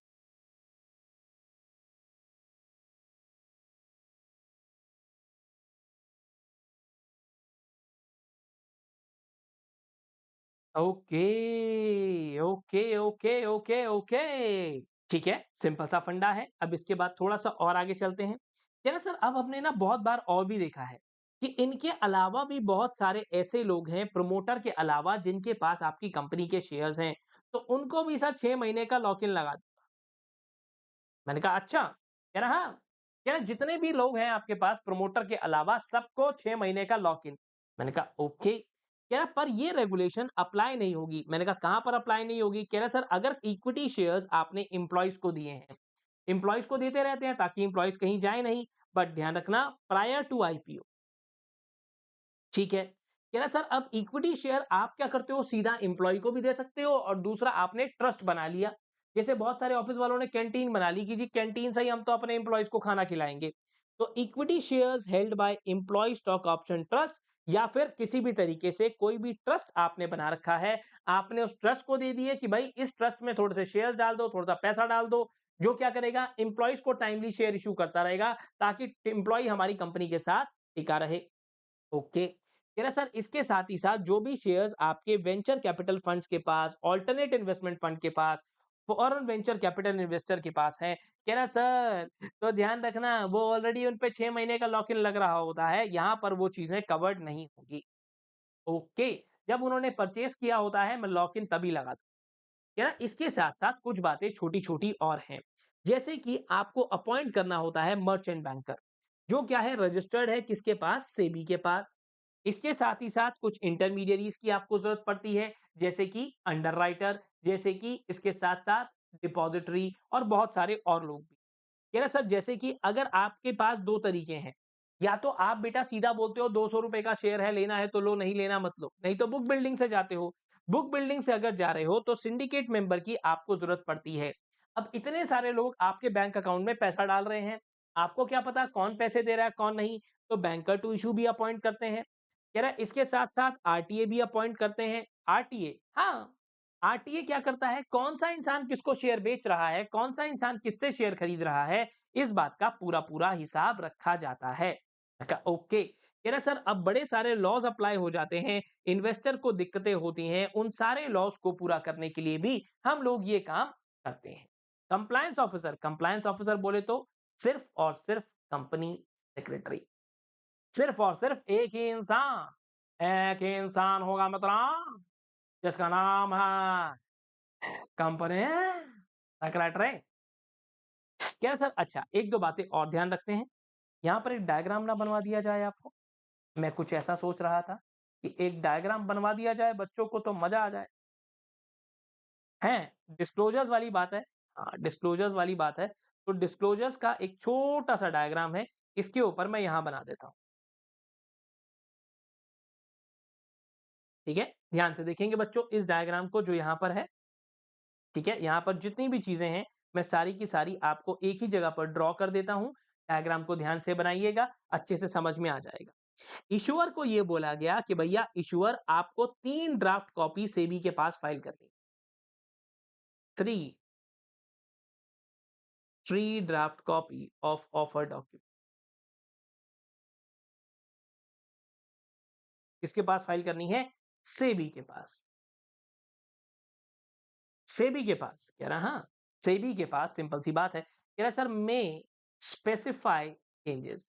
अगर सेबी को लगेगा कि बेटा कुछ चेंजेस बताने की जरूरत है तो सेबी आपको चेंजेस बता देगा कि ये ठीक करके ले आओ, वो ठीक करके ले आओ, यहाँ पर सुधार हो सकता है, वहां पर सुधार हो सकता है। इसके साथ साथ आपका जो भी ऑफर डॉक्यूमेंट है that remains open for 21 days. काय के लिए ओपन रहेगा, फॉर पब्लिक कमेंट्स। सेबी अपनी वेबसाइट पर इसे डाल देता है और 21 दिन के लिए ये ओपन रहता है, जिसके अंदर पूरी जनता जनार्दन आके कमेंट कर सकती है कि कंपनी को ये करना चाहिए, कंपनी को वो करना चाहिए, आप ऐसा कर लो, आप वैसा कर लो। मैंने कहा ठीक है, क्या सर अब ये काम हो गया, मैंने कहा यस। जैसे ही आपने ये ऑफर डॉक्यूमेंट फाइल कर दिया, वहां से प्यारे बच्चों विद इन 2 डेज, 2 दिन के अंदर अंदर कंपनी को ये बोला गया, इशूअर कंपनी को, कि you have to make public announcement. अब जो पब्लिक अनाउंसमेंट जाती है वो किसमें जाती है, न्यूज़पेपर में, इन न्यूज़पेपर।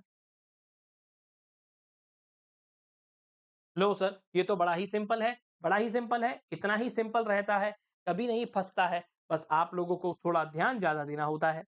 क्या सर आपके पास जब भी, अब आपने सेबी के पास ये भेज दिया, मैंने कहा यस। कह रहा सर सेबी कोई तो ऑब्जर्वेशन आपको देगा ना, मैंने कहा हाँ यार। कह रहा सेबी ने अगर कोई भी ऑब्जर्वेशंस आपको दे दी, जब आपको सेबी ने अपनी ऑब्जर्वेशंस दी, अब वो सेबी ने ऑब्जर्वेशंस, जनरली 30 दिन का टाइम है, सेबी ने ऑब्जर्वेशंस दी, ऑब्जर्वेशंस देते ही यहां से विद इन 12 मंथ्स, बीच में सारे काम करने हैं, विद इन 12 मंथ्स, 12 महीने के अंदर अंदर आपका जो भी आईपीओ आप लेकर आ रहे हो, एफपीओ आप लेकर आ रहे हो, ठीक है, जो भी आपका पब्लिक ऑफर है, this public offer shall open, ये यहां पर ओपन हो जाएगा। और एक बार अगर पब्लिक ऑफर ओपन हो गया, वो ओपन होने के बाद वो it will remain open for at least 3 working day.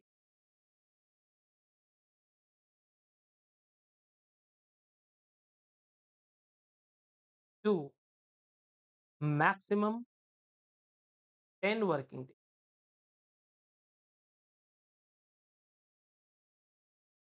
यहाँ पर और उसके बाद ये क्लोज हो जाएगा। जैसे सेल लगती है, सेल के अंदर टाइम पीरियड ओपन रहता है, उसी तरीके से बच्चों यहाँ पर भी ये डायग्राम बनाओगे तो पूरे का पूरा सिस्टम ये वाला हो गया गायब। Okay, okay, okay, okay, okay. ठीक है? कह रहा सर 30 डेज़ का टाइम है और ये सारी चीज़ें आपको करनी होती हैं। सेबी में स्पेसिफाई चेंजेस विदिन 30 डेज़। अगर कोई चेंजेस करने होंगे तो सेबी आपको ये चीज़ ज़रूर बता देता है हमेशा से। ये पूरे का पूरा फंडा एक डायग्राम में हो गया खत्म। सर एक डायग्राम में खत्म भी हो गया। हाँ बच्चों, एक डायग्राम में खत्म हो गया बेटा। ये तो बहुत सही था। इश्यूएंस कंडीशंस एंड प्रोसीजर पे अब हम लोग आते हैं। ठीक है? कह रहे सर एएसबीए क्या होता है? मैंने कहा application supported by block amount. जब आपने क्या करा, आपने एएसबीए फैसिलिटी को करने का मतलब होता है कि अगर कोई भी कंपनी अपना आईपीओ, एफपीओ लेकर आती है तो बच्चों हम उस पे अप्लाई करते हैं। लॉटरी के जैसा होता है, कटता कुछ भी नहीं है। लग गया तो फायदा है, ढंग से एनालिसिस किया होगा तो अपने को एक ही पूरी एफडी की रिटर्न एक ही आईपीओ में मिल जाएगी। कह रहा सर अब हमने क्या किया, हमने सब्सक्राइब कर लिया। मैंने कहा ठीक है, हमने एक ऑथराइजेशन दे दिया सेल्फ सिंडिकेट बैंक को। ओके, अब उस बैंक ने क्या करा, बैंक ने अगर मैंने आईपीओ में 15,000 रुपए लगाए हैं, रिटेल इन्वेस्टर की यही कैटेगरी है, तो इस पैसे को 15,000 रुपए को मेरे बैंक अकाउंट के अंदर ब्लॉक कर दिया जाएगा। मतलब उस 15,000 को मैं नहीं यूज कर पाऊंगा। अगर मेरा आईपीओ में नंबर आया, पैसा डेबिट हो जाएगा, अगर नहीं आया तो पैसा वापस मुझे रिलीज कर दिया जाएगा। मैंने कहा ठीक है। कह रहा आईपीओ ग्रेडिंग, हर एक कंपनी को जो भी आईपीओ लेकर आ रही है उसको क्रेडिट रेटिंग लेनी होती है। जैसे आपको लोन लेने से पहले अपने पूरे तरीके से क्रेडिट स्कोर चेक करवाना होता है। कह रहा सर ऐसे ही अंडरराइटिंग, अगर कोई भी इंसान अंडरराइटिंग मतलब जहां पर आप मर्चेंट बैंकर, स्टॉक ब्रोकर ऐसे लोगों को अपॉइंट करते हो जो आपके लिए अंडरराइटर का काम करते हैं। आपको मिनिमम सब्सक्रिप्शन चाहिए होता है बच्चों, ये अकाउंट्स में भी पढ़ते हैं हम लोग। 90% अगर मिनिमम सब्सक्रिप्शन आ गया तो बल्ले बल्ले, और अगर मिनिमम सब्सक्रिप्शन नहीं आता है तो सर बैंड बज जाएगी। बैंड बज जाएगी, कह रहे सर पूरे तरीके से बैंड बज जाएगी अगर आपको मिनिमम सब्सक्रिप्शन नहीं आता है तो। ओह! फिर आप अंडरराइटर के पैर पड़ोगे कि बचा ले यार, बचा ले, देख ले, बचा ले। कह रहा फिर वही बचाएगा। इसके साथ ही साथ आपको एक मॉनिटरिंग एजेंसी की ज़रूरत पड़ती है अगर इश्यू साइज़ 100 करोड़ रुपए से ज़्यादा का है तो।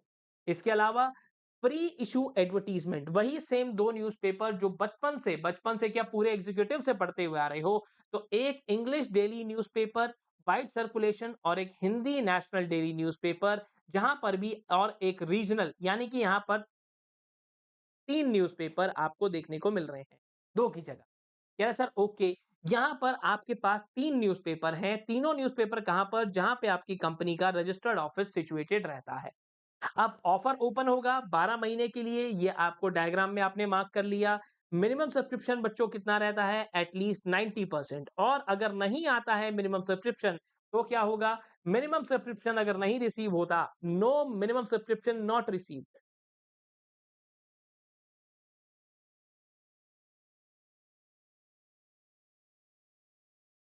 तो आप क्या करोगे? आप सर या तो फिर क्या करोगे? सारे का सारा पैसा रिफंड करो।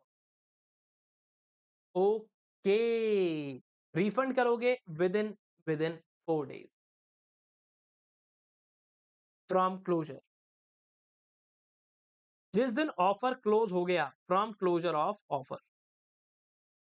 लो जी सर, ये तो बढ़िया हो गया। मैंने कहा जी बहुत बढ़िया। कह रहा बहुत बढ़िया। अब हमेशा से ही ये आपका टाइम पीरियड कितने टाइम के लिए आपका ऑफर ओपन रहेगा, ये भी आपने डायग्राम में मार्क कर लिया। मिनिमम सब्सक्रिप्शन की अगर मैं बात करूं, जो आपके पास मिनिमम सम पेएबल आपका एप्लीकेशन पर होगा, that is going to be 25%। अगर आप पैसे ऐसे मंगवाते हो थोड़े से एप्लीकेशन पे, थोड़े से अलॉटमेंट पे, फर्स्ट कॉल, सेकंड कॉल कुछ इस तरीके से, तो आपके पास क्या होने वाला है minimum application money should be 25%। अब बेटा जिस तरीके से आपकी शादी हो जाती है, उसके बाद आप क्या करते हो ढोल बाजा बजवा के अपनी डोली लेकर आते हो। अब ये कंपनी कह रही है भाई हम भी तो बहुत बड़ा काम करके आए हैं, हम भी तो वर्ल्ड कप जैसी कोई चीज़ जीत कर आए हैं। तो बस ठीक है, अगर आपने ऐसा कोई काम कर दिया है सर, तो सबसे पहले आपको एक सिंपल सा फंडा अपनाना है। यानी कि एक एडवर्टाइज़मेंट आपको करनी है, कितने आपके पास अलॉटमेंट हुई, कितना नंबर, कितने परसेंटेज एप्लीकेशंस आई, आपके पास किस तरीके से लोगों को अलॉटमेंट की गई, कितनी सक्सेसफुल अलॉटमेंट थी और अगर अलॉटमेंट नहीं हुई तो पैसा कब तक वापस कर दिया जाएगा। 10 दिन के अंदर-अंदर जनरली आपको पैसा वापस करना होता है। मैंने कहा ठीक है। कह रहा सर एक चीज़ का ध्यान रखना। मैंने कहा हाँ, हाँ। कह रहा सर आपको ये कब करना है? मैंने कहा ये काम करना है that this needs to be done within 10 days. Completion of आपका कंप्लीशन हो गया जैसे ही, तो आप ढोल बजाओ, सबको बताओ विदिन 10 डेज़ कि ये हम तो जीत गए, हम तो जीत गए, हम तो जीत गए। जैसे ही पास हो जाओगे, तो अपना स्टेटस लगाओगे ना इंस्टाग्राम पे, फेसबुक पे सब जगह। कह रहा हाँ सर। है ना? लगाओगे? कह रहा बस और उसके बाद जो इश्यूअर है हमने बोला कि भाई इश्यूअर बहुत काम कर लिया, बड़ी मेहनत कर ली, तुम लोगों ने बहुत बढ़िया काम करा है, जितनी भी फॉर्मेलिटीज़ हैं इस कनेक्शन में कंप्लीट हो गई हैं, अब सारा पैसा तेरा। बस आधा तेरा नहीं पूरा तेरा, पूरे का पूरा चंद्रमा चाहे पूरे का पूरा आईपीओ का पैसा सारा तेरा हो गया भाई, सारा तेरा। देखो बच्चों, अब हम लोग बात करते हैं यार कई लोगों को पैसे चाहिए होते हैं पर पैसे चाहिए बहुत जल्दी, जहाँ पर ज़्यादा टाइम आपके पास नहीं है और फटाफट से पैसे चाहिए, अभी के अभी चाहिए सर। तो हमारे लिए पास है एक फास्ट ट्रैक एफपीओ जैसे होते हैं फास्ट ट्रैक बैचेस, है ना? कह रहे सर अब इसके अंदर क्या करना है? कोई भी ऑफर डॉक्यूमेंट सेबी के पास फाइल करने की ज़रूरत नहीं है। ना ही कोई ऑब्जर्वेशन सेबी से लेने की ज़रूरत है। अगर आप ये सारी कंडीशंस को फुलफिल करते हो, तो फास्ट ट्रैक कौन-कौन ला सकते हैं? कह रहे सर सबसे पहली बात आप पिछले 3 साल से किसी भी स्टॉक एक्सचेंज पर लिस्टेड हो। मैं कब से चेक करूँगा? आपकी रेफरेंस डेट से आप कम से कम पिछले 3 साल से स्टॉक एक्सचेंज पे हो। दूसरी बात आपके पास जितने प्रमोटर हैं, सबके शेयर्स डीमैट फॉर्म में हैं। कौन-सी डेट पर? रेफरेंस डेट पर। मार्केट कैप की अगर मैं बात करूँ, कम से कम 1000 करोड़ रुपए की आपकी मार्केट कैप है और ट्रेडिंग टर्नओवर की अगर मैं बात करूँ, यानी कि शेयर्स कितने ट्रेड होते हैं, जिस दिन आपकी रेफरेंस डेट को मैं बात कर रहा हूँ, ठीक है? रेफरेंस डेट बोलो, रिकॉर्ड डेट बोलो। कह रहे सर आपके पास जो ट्रेडिंग हो रही है, रेफरेंस डेट से पिछले 6 महीने की मैं बात करूँगा, वो कम से कम ठीक है? कह रहे सर आपके पास जो पिछले 6 महीने हैं, ये रहे पिछले 6 महीने, लास्ट 6 मंथ्स इस 6 मंथ्स का जो डेटा है, ठीक है? ये रही आपकी रेफरेंस डेट। अब इसके अंदर कितना होना चाहिए? कह रहा है सर एट लीस्ट कम से कम भी 2% of the weighted average number of equity shares listed during such 6 month period. इस 6 महीने के दौरान जितने भी शेयर्स आपने लिस्ट करे हैं, उसके 2% कम से कम ट्रेड हुए हों। मैंने कहा ठीक है। ठीक है? कह रहा है सर आपके पास इन चीज़ों का ध्यान रखना और अगर आप डिलीवरी बेस्ड ट्रेडिंग ये क्या होती है जब आपको कभी लंबे टाइम के लिए शेयर्स खरीदने होते हैं, तो बच्चों आप उनकी डिलीवरी ले लेते हो। तो ये कितनी होगी? At least 10% of the trading period पिछले 6 महीने का हम कंसिडर करेंगे और साथ ही साथ पिछले 3 साल से आप सेबी के बनाए हुए एलओडीआर रेगुलेशंस को बहुत अच्छे से फॉलो कर रहे हो। कहता सर ठीक है, आसान, बहुत आसान। इन्वेस्टर कंप्लेंट्स आपके पास आ रही हैं, तो 95% कंप्लेंट्स आपने सॉल्व कर ली हैं। आपकी कंपनी को आज तक कोई भी ऊट-पटांग नोटिस नहीं आया, कभी कोई पेनल्टी नहीं ल मतलब पेनल्टी वगैरह आपके ऊपर लग सकती है ना? पर कभी भी इश्यूअर को या डायरेक्टर्स को ऐसा कोई शो कॉज़ नोटिस नहीं आया। अब ठीक है, आपको कभी नोटिस आ गया, पेनल्टी लग गई, आपने कोई टाइम पर कुछ चीज़ें फाइल नहीं करी, तो ये सब चीज़ों को लेकर जनरली पेनल्टी लग जाती है।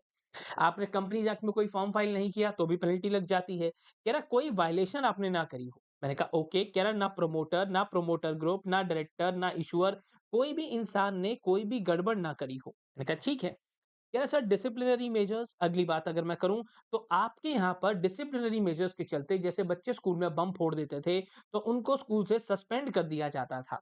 तो दैट मीन्स ऐसे ही ऐसे कुछ लोग जिनको हमने सस्पेंड कर दिया हो ट्रेडिंग से कि निकल जा आज के बाद मत नज़र आ जाइयो यहाँ पर। कह रहा कभी भी कॉन्फ्लिक्ट ऑफ इंटरेस्ट नहीं होना चाहिए आपकी कंपनी और साथ में, जैसे घर में झगड़े हो जाते हैं, आप देखते हो इसी तरीके से यहाँ पर कंपनीज में झगड़े नहीं देखने को मिलने चाहिए। कह रहा सर इसके साथ ही साथ जो भी आपके फाइनेंशियल स्टेटमेंट्स हैं, उनके अंदर कोई भी क्वालिफिकेशन मैं देखने को ना देख लूं। मतलब सीधे तरीके से आपके अकाउंट्स बहुत साफ हों, आपकी ऑडिट रिपोर्ट बहुत ही ज्यादा साफ होनी चाहिए। कह रहा सर ओके, अगर आपकी ऑडिट में कुछ गड़बड़ आई है तो उसको साफ-साफ बताना पड़ेगा। कह रहा राइट इश्यू के अंदर क्या होता है बच्चों, जहाँ पर फिर से अब मैं क्या करने वाला हूँ, अपने एक्जिस्टिंग शेयर होल्डर को ये बोलने वाला हूँ। कह रहा सर पर अब एक्जिस्टिंग शेयर होल्डर को जो दिया जा रहा है ये offer on the basis of pro rata, जितने शेयर्स आपके पास हैं, आपके पास 5 शेयर्स हैं तो मैं 3 आपको ऑफर कर रहा हूँ। यानी कि 5 शेयर्स आपके पास हैं, 3 मैं आपको दे रहा हूँ। कितने हो गए? कि भैया 5 है तो 3 का मैं ऑफर दे रहा हूँ। जहाँ पर क्या हो रहा है, again an offer is required, अरे यार वाइट नहीं, an offer is required to be made to existing shareholder. कह रहा है सर अब आपकी मर्जी है, जो भी आपका एग्जिस्टिंग शेयर होल्डर है उसको हमने ऑफर दिया है बच्चों। अब इसकी मर्जी है बेटा कि ये हमारे पास आए या हमारे पास ना आए। ये यस भी कर सकता है, ये नो भी कर सकता है कि मुझे नहीं चाहिए। ठीक है, कह रहा पर सर ध्यान रखना, ये बातें इस फंडे के अंदर ही हैज टू पे, इसे पैसे देने होंगे। फ्री में नहीं मिलने वाला, फ्री में मिलने वाला बोनस इशू होता है बच्चों। इसके साथ ही साथ अगर कोई भी एंटिटी, हमारे पास कुछ ऐसे सिनेरियोज हैं जब मैंने कहा कि भाई ये सारी एंटिटीज तो राइट इशू कर ही नहीं पाएंगी। वो कौन कौन? क्या सर वही पुरानी कंडीशंस घूम कर आ जाती हैं, जिसके प्रोमोटर, प्रोमोटर ग्रुप, डायरेक्टर को हमने डी बार कर दिया हो। साथ ही साथ ऐसे लोग जो आपके प्रोमोटर या डायरेक्टर तो हैं पर वो किसी और कंपनी में है, ठीक है, किसी और कंपनी के में है और उस कंपनी को हमने डी बार कर दिया। आपके promoter director fugitive economic offender या कुछ इस तरीके से कारस्तानी करके बैठे हैं, या फिर इसके अलावा अगर ये पॉइंट बताता है तो जैसे बच्चा बना के अपने आप लिख देता है तो उचार कि विलफुल डिफॉल्टर ये वो नहीं, जबरदस्ती मत लिखना। कभी भी अगर जितना एग्जाम में पूछा है जबरदस्ती के पॉइंट्स मत बनाना, जितना कंटेंट है उतना लिखना। वैसे तो फालतू की चीजें वो नहीं पूछेगा पर फिर भी जितना है उतना ही लिखना, जबरदस्ती के पॉइंट्स मत बनाना। सर इसके साथ ही साथ जैसे आईपीओ आता है तो आप स्टॉक एक्सचेंज पे जाते हो, लिस्टिंग परमिशन लेते हो, वो लेना है। इसके बाद जितने भी existing partly paid up shares आपके पास हैं, आपके पास 2 तरीके हैं, या तो इनको फुल्ली पेड अप में कन्वर्ट करो, नहीं तो इनको फॉरफिट कर लो। या सर दूसरा 75% पैसा जो है वो आपका स्पेसिफिक प्रोजेक्ट में लगना चाहिए। जनरल कॉर्पोरेट पर्पस वाली जो चीजें हैं वो 25% है। इसके साथ ही साथ अगर आपके पास, अच्छा, अब एक और फंडा निकल कर आता है, कह रहा है सर अगर आपके पास कोई भी प्रमोटर या डायरेक्टर वो है जो आपके पास विलफुल डिफॉल्टर निकल कर आ गया। मैंने कहा ठीक है, ठीक है। कह रहा सर अच्छा अब एक और चीज़ का ध्यान रखना, ना अगर कोई भी इंसान ऐसा है जो आपके यहाँ पर विलफुल डिफॉल्टर है और फ्रॉडुलेंट बोरोवर है, तो ना ही वो अपना राइट रिनाउंस कर सकता है। मैंने कहा अच्छा, कह रहा सर ना ही मैं उसको लेने दूंगा। मैंने कहा ओके, ना ही मैं उसको ये बोलूंगा तू किसी और को दे दे। राइट इशू में जनरली क्या होता है कि आपको चाहिए तो अच्छी बात है, आपको नहीं चाहिए तो आप अपने पड़ोसी को, अपने दोस्त को, किसी को दिलवा दो कि मैं इसको देता हूँ ये राइट, तू जाकर खरीद ले भाई, तू जाकर खरीद ले। जैसे घर में शादी का कार्ड आया है तो आप नहीं चाहते हो, आप किसी और को भेज देते हो, सिंपल सा फंडा है। ठीक उसी तरीके से, ठीक है, ठीक है, वो कभी भी ना, इसे तो मैं लेने ही नहीं दूंगा और ये किसी को ट्रांसफर भी नहीं कर सकता।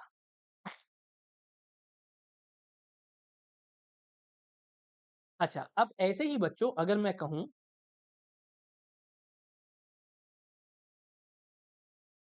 किसी कंपनी ने अपने प्रोमोटर या फाउंडर को स्पेशल राइट इक्विटी शेयर्स दे दिए हैं।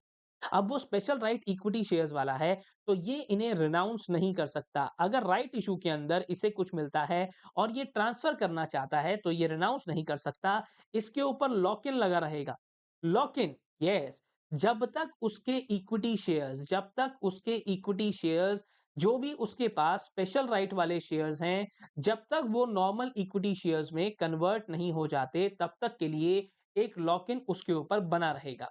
Sir shall remain under lock-in until conversion of equity shares having voting rights same। आपके शेयर्स जब तक स्पेशल राइट्स वाले इक्विटी शेयर्स, जब तक ये नॉर्मल इक्विटी शेयर्स में कन्वर्ट नहीं हो जाते, मैं आपको किसी भी हाल में इनको रिनाउंस करने का राइट नहीं दूंगा।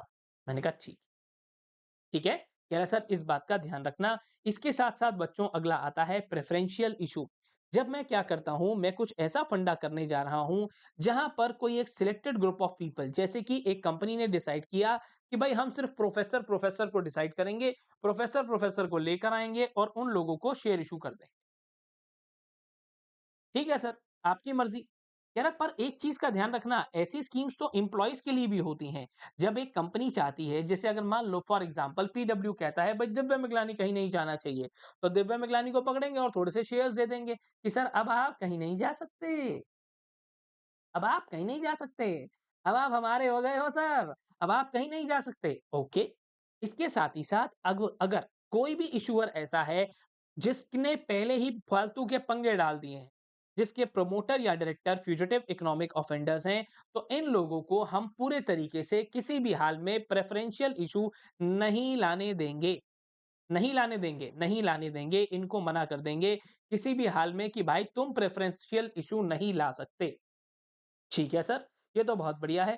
कह रहा सर अब एक चीज़ का और ध्यान रखना कि अगर कहीं पर भी कोई भी केस आपका चल रहा है आउटस्टैंडिंग ड्यूज़ को लेकर, जनरली होता है ना आपने बैंक के पैसे देने हैं, आप नहीं दे पा रहे हो।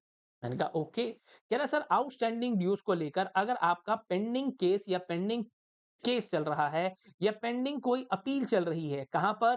किसी भी कोर्ट या ट्रिब्यूनल के अंदर, तो कह रहा सर फिर कोई दिक्कत नहीं है। कह रहा आपको मैं अलाउड कर दूँगा। अलाउड हो जाएगा, हाँ, क्योंकि इंडिया में बड़ा सिंपल सा रूल है, जब तक एक इंसान को सज़ा ना हो जाए, उसे हम इनोसेंट मानकर चलते हैं। कह रहा ठीक है। कह रहा अब ये प्रेफ़रेंशियल इश्यू के अंदर आपने बोला कि आप कोई भी सिलेक्टेड ग्रुप ऑफ पर्सन को लेकर आ जाओगे। हाँ, अगर उस सिलेक्टेड ग्रुप ऑफ पर्सन ने जिसको भी आपने सिलेक्ट किया बेटा, अगर उस बंदे ने पिछले 90 दिन के अंदर रेलेवेंट डेट से कभी भी शेयर्स ना बेचे हों, बस इतना ध्यान रखना लास्ट 90 डेज़ में लास्ट 90 डेज कहां से from the reference date from the reference date उस बंदे ने कोई भी हु हैज सोल्ड और transferred any equity shares of the issuer ऐसा बिल्कुल भी नहीं किया हो। मैंने कहा ओके। कह रहे सर इसके साथ ही साथ अगर कोई और बंदा निकल कर आता है जिसको आप वारंट देते हो, आपने वारंट दे दिया कि ये लो भैया आ जाना और आकर ले जाना। कोई भी इंसान ऐसा है जो प्रमोटर या प्रमोटर ग्रुप को बिलोंग करता है, या तो प्रोमोटर है या प्रोमोटर ग्रुप को बिलोंग करता है। अब इसको क्या हुआ, इसने वारंट को लेकर सब्सक्राइब कर लिया था। इसने वारंट्स को सब्सक्राइब कर लिया था। अब बच्चों अगर वारंट को सब्सक्राइब कर लिया, आज आपने पैसा भी दे दिया, बट एक टाइम आएगा ना जब आपको इन वारंट्स को जाकर एग्जीक्यूशन करना होगा, बट बाद में ही फेल्स टू एक्सरसाइज वारंट्स। जब वारंट्स लेने की बारी आई तो ये नहीं आया। अब क्या होगा? He will be ineligible. अब ये सीधा-सीधा इनएलिजिबल हो जाएगा 1 साल के लिए। 1 ईयर के लिए इनएलिजिबल हम इसे कर देंगे। जी हाँ, 1 साल के लिए ये आपके साथ एलिजिबल नहीं रहेगा। मैंने कहा ये कब होगा? कह रहा सर देखो, 2 बातों में से जो भी आपके पास क्या हो जाती है, अर्लियर हो जाती है। मतलब दोनों में से जो भी आपके पास बच्चों पहले आ जाता है। उम्म, ठीक है, कोई बात नहीं।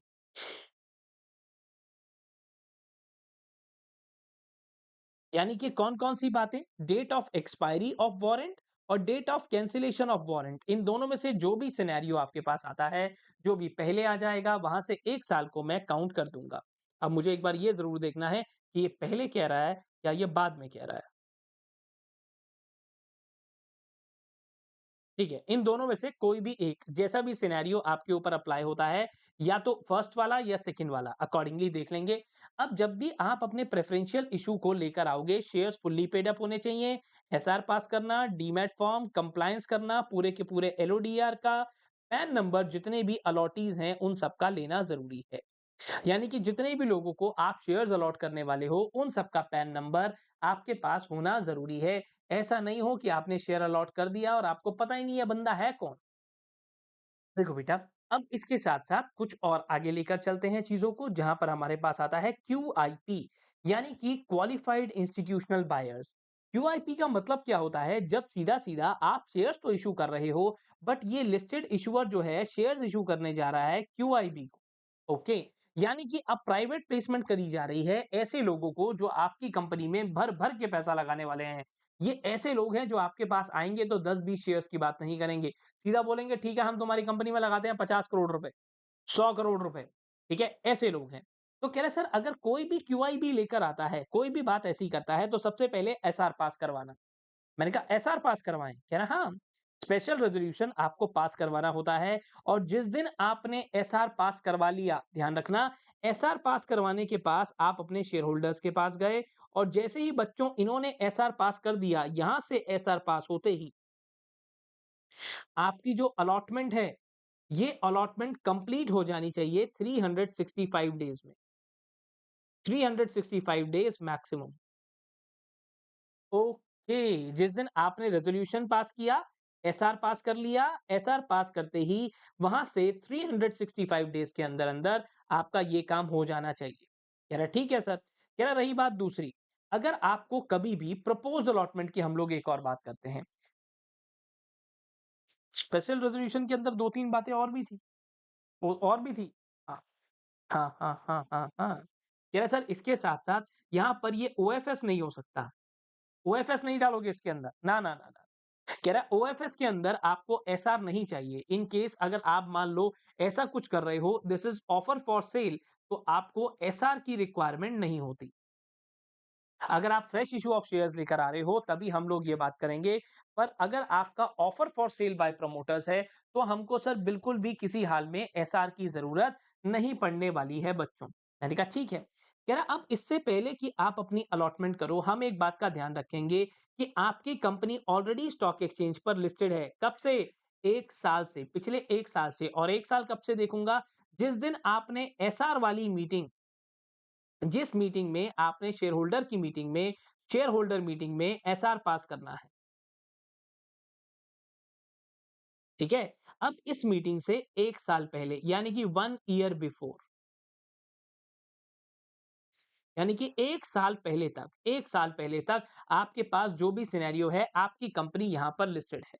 मैंने कहा ठीक है सर। कह रहे सर प्रपोज्ड अलॉटमेंट के अंदर बहुत बार ऐसा भी होता है कि हमारी कंपनी किसी भी तरीके से मर्जर अमाल्गमेशन के अंदर चल रही होती है।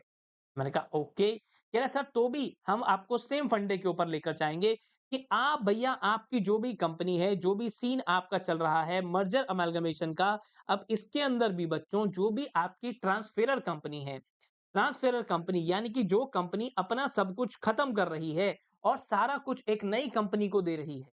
ओके, यानी कि जो कंपनी सब कुछ ट्रांसफर कर रही है और करते हो सकता है बंद भी हो जाए बाद में, वो नेशनल वाइड स्टॉक एक्सचेंज पर कितने टाइम से रजिस्टर्ड है 1 साल के लिए ये भी देखूँगा। For example X plus Y is equal to Y बनने जा रहा है, ठीक है?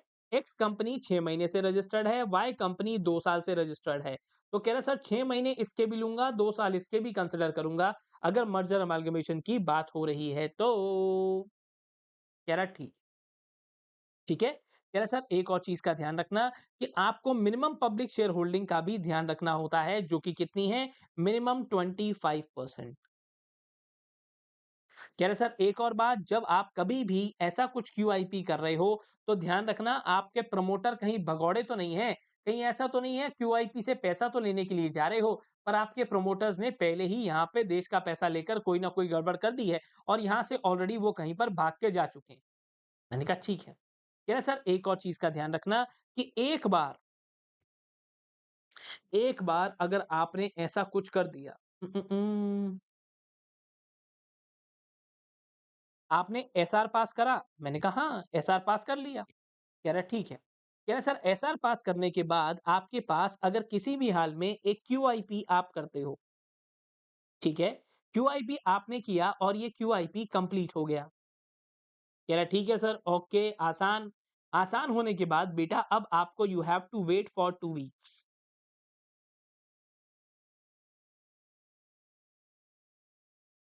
ओके। कह रहा सर अब यहाँ पर क्या करना है आपके पास सब्सीक्वेंट यानी कि अगला सब्सीक्वेंट क्यूआईपी आप कर सकते हो।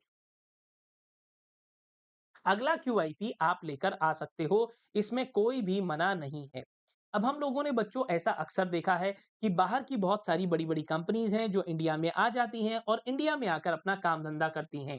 तो ऐसे ही क्या इंडिया के बाहर की कुछ ऐसी कंपनीज हैं जो इंडिया में आकर अपने शेयर इशू कर सकती हैं? बिल्कुल। इंडिया में जब वो आकर इशू करती हैं, इन्हें कहते हैं आईडीआर।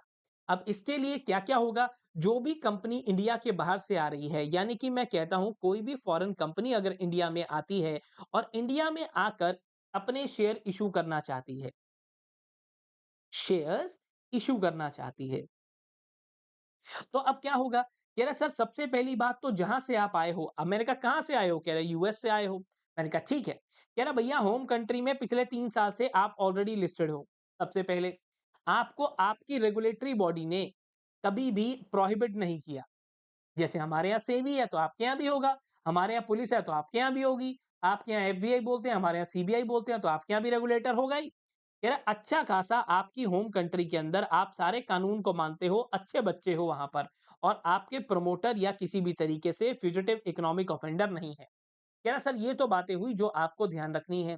इसके साथ-साथ जब आप इंडिया में आ जाओगे तो आप इंडिया में आने के बाद कम से कम 50 करोड़ रुपए का इश्यू साइज़ लाओगे, ठीक है? और ऐसा नहीं होना चाहिए कि अलग-अलग तरीके के एक ही फेस वैल्यू एक ही फेस वैल्यू के शेयर्स इश्यू करोगे। ओके, एक ही फेस वैल्यू के। हाँ, हाँ।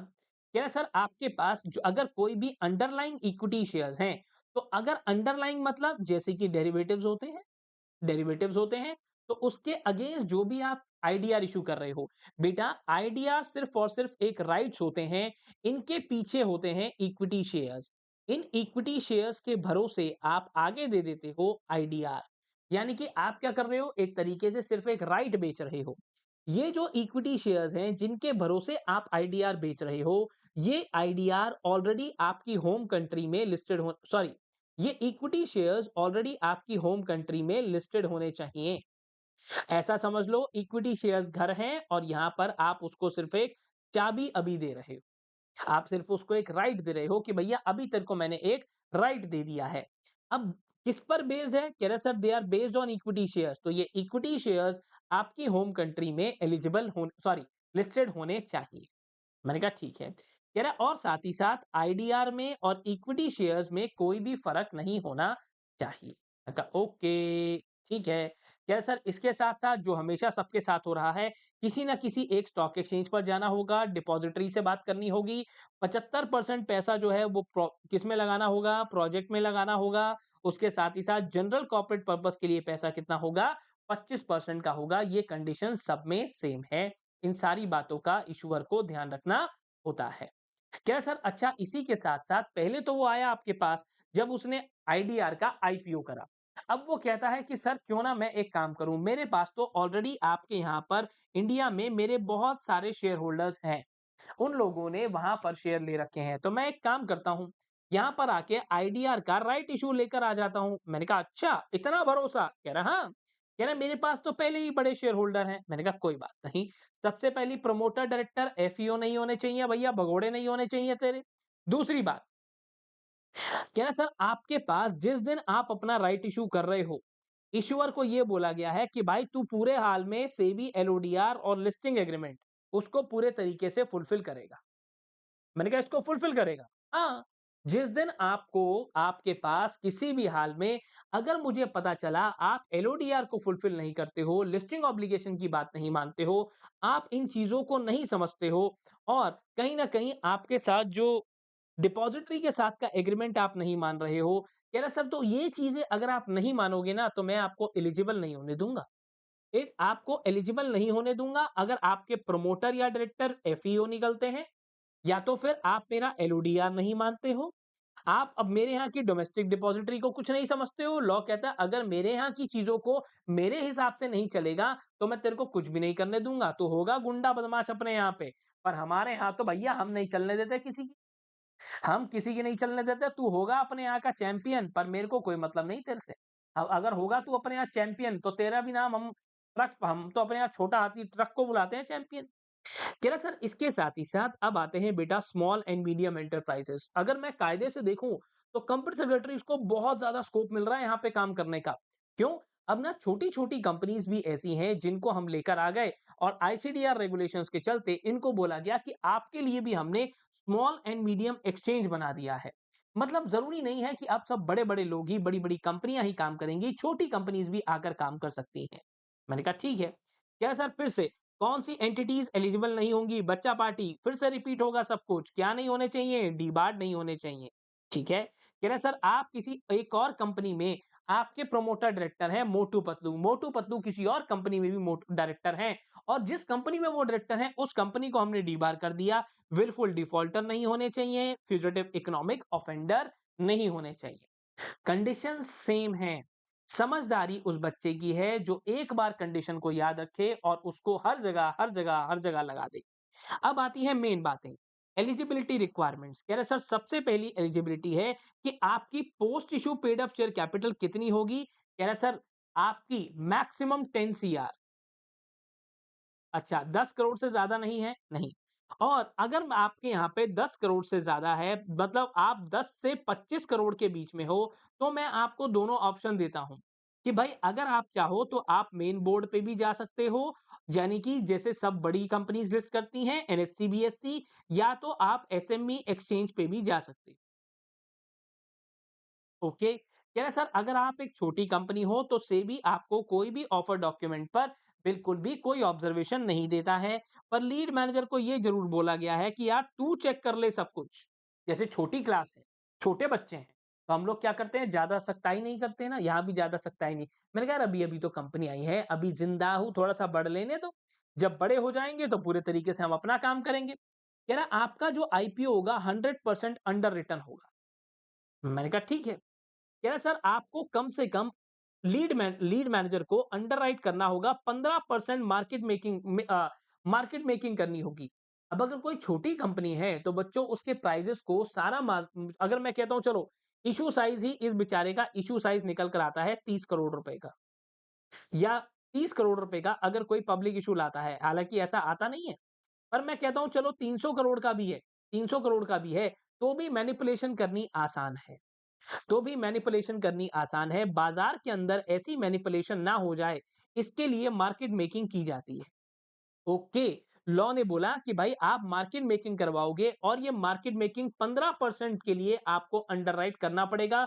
लीड मैनेजर को आपको ये मौका देना पड़ेगा और लीड मैनेजर इस चीज को अपने पास रखेगा कितने टाइम के लिए? फॉर अ पीरियड ऑफ 3 साल तक आपकी कंपनी का पूरे तरीके से मार्केट के अंदर ध्यान रखा जाएगा कि भाई कोई अननेसेसरी अप्स एंड डाउन्स तो नहीं आ रहे हैं। कह रहा सर आपके पास मिनिमम एप्लीकेशन साइज आईपीओ के अंदर 1 लाख रुपए होगा। अगर आप चाहो कि भाई अगर अभी आप एसएमई एक्सचेंज पे हो, ठीक है बेटा, अभी आप छोटे एक्सचेंज पे हो, आप बड़े एक्सचेंज पे जाना चाहते हो, आप कहते हो नहीं सर मेरे को तो बड़े वाले पे जाना है, मेन बोर्ड पे जाना है। कोई बात नहीं, मेन बोर्ड पे आ जाओ, पर उसके लिए एक काम करना पड़ेगा, आपको एसआर पास करवाना होगा। एसआर पास किसके यहाँ से? By again your shareholders, but ये एसआर आपका पोस्टल बैलेट से पास होगा। आप शेयर होल्डर्स को अपने सामने नहीं बुला सकते, पोस्टल बैलेट के जरिए आप उनको चिट्ठी डालोगे, वो चिट्ठी पर मार्क करेंगे और आपका रेजोल्यूशन पास हो जाएगा।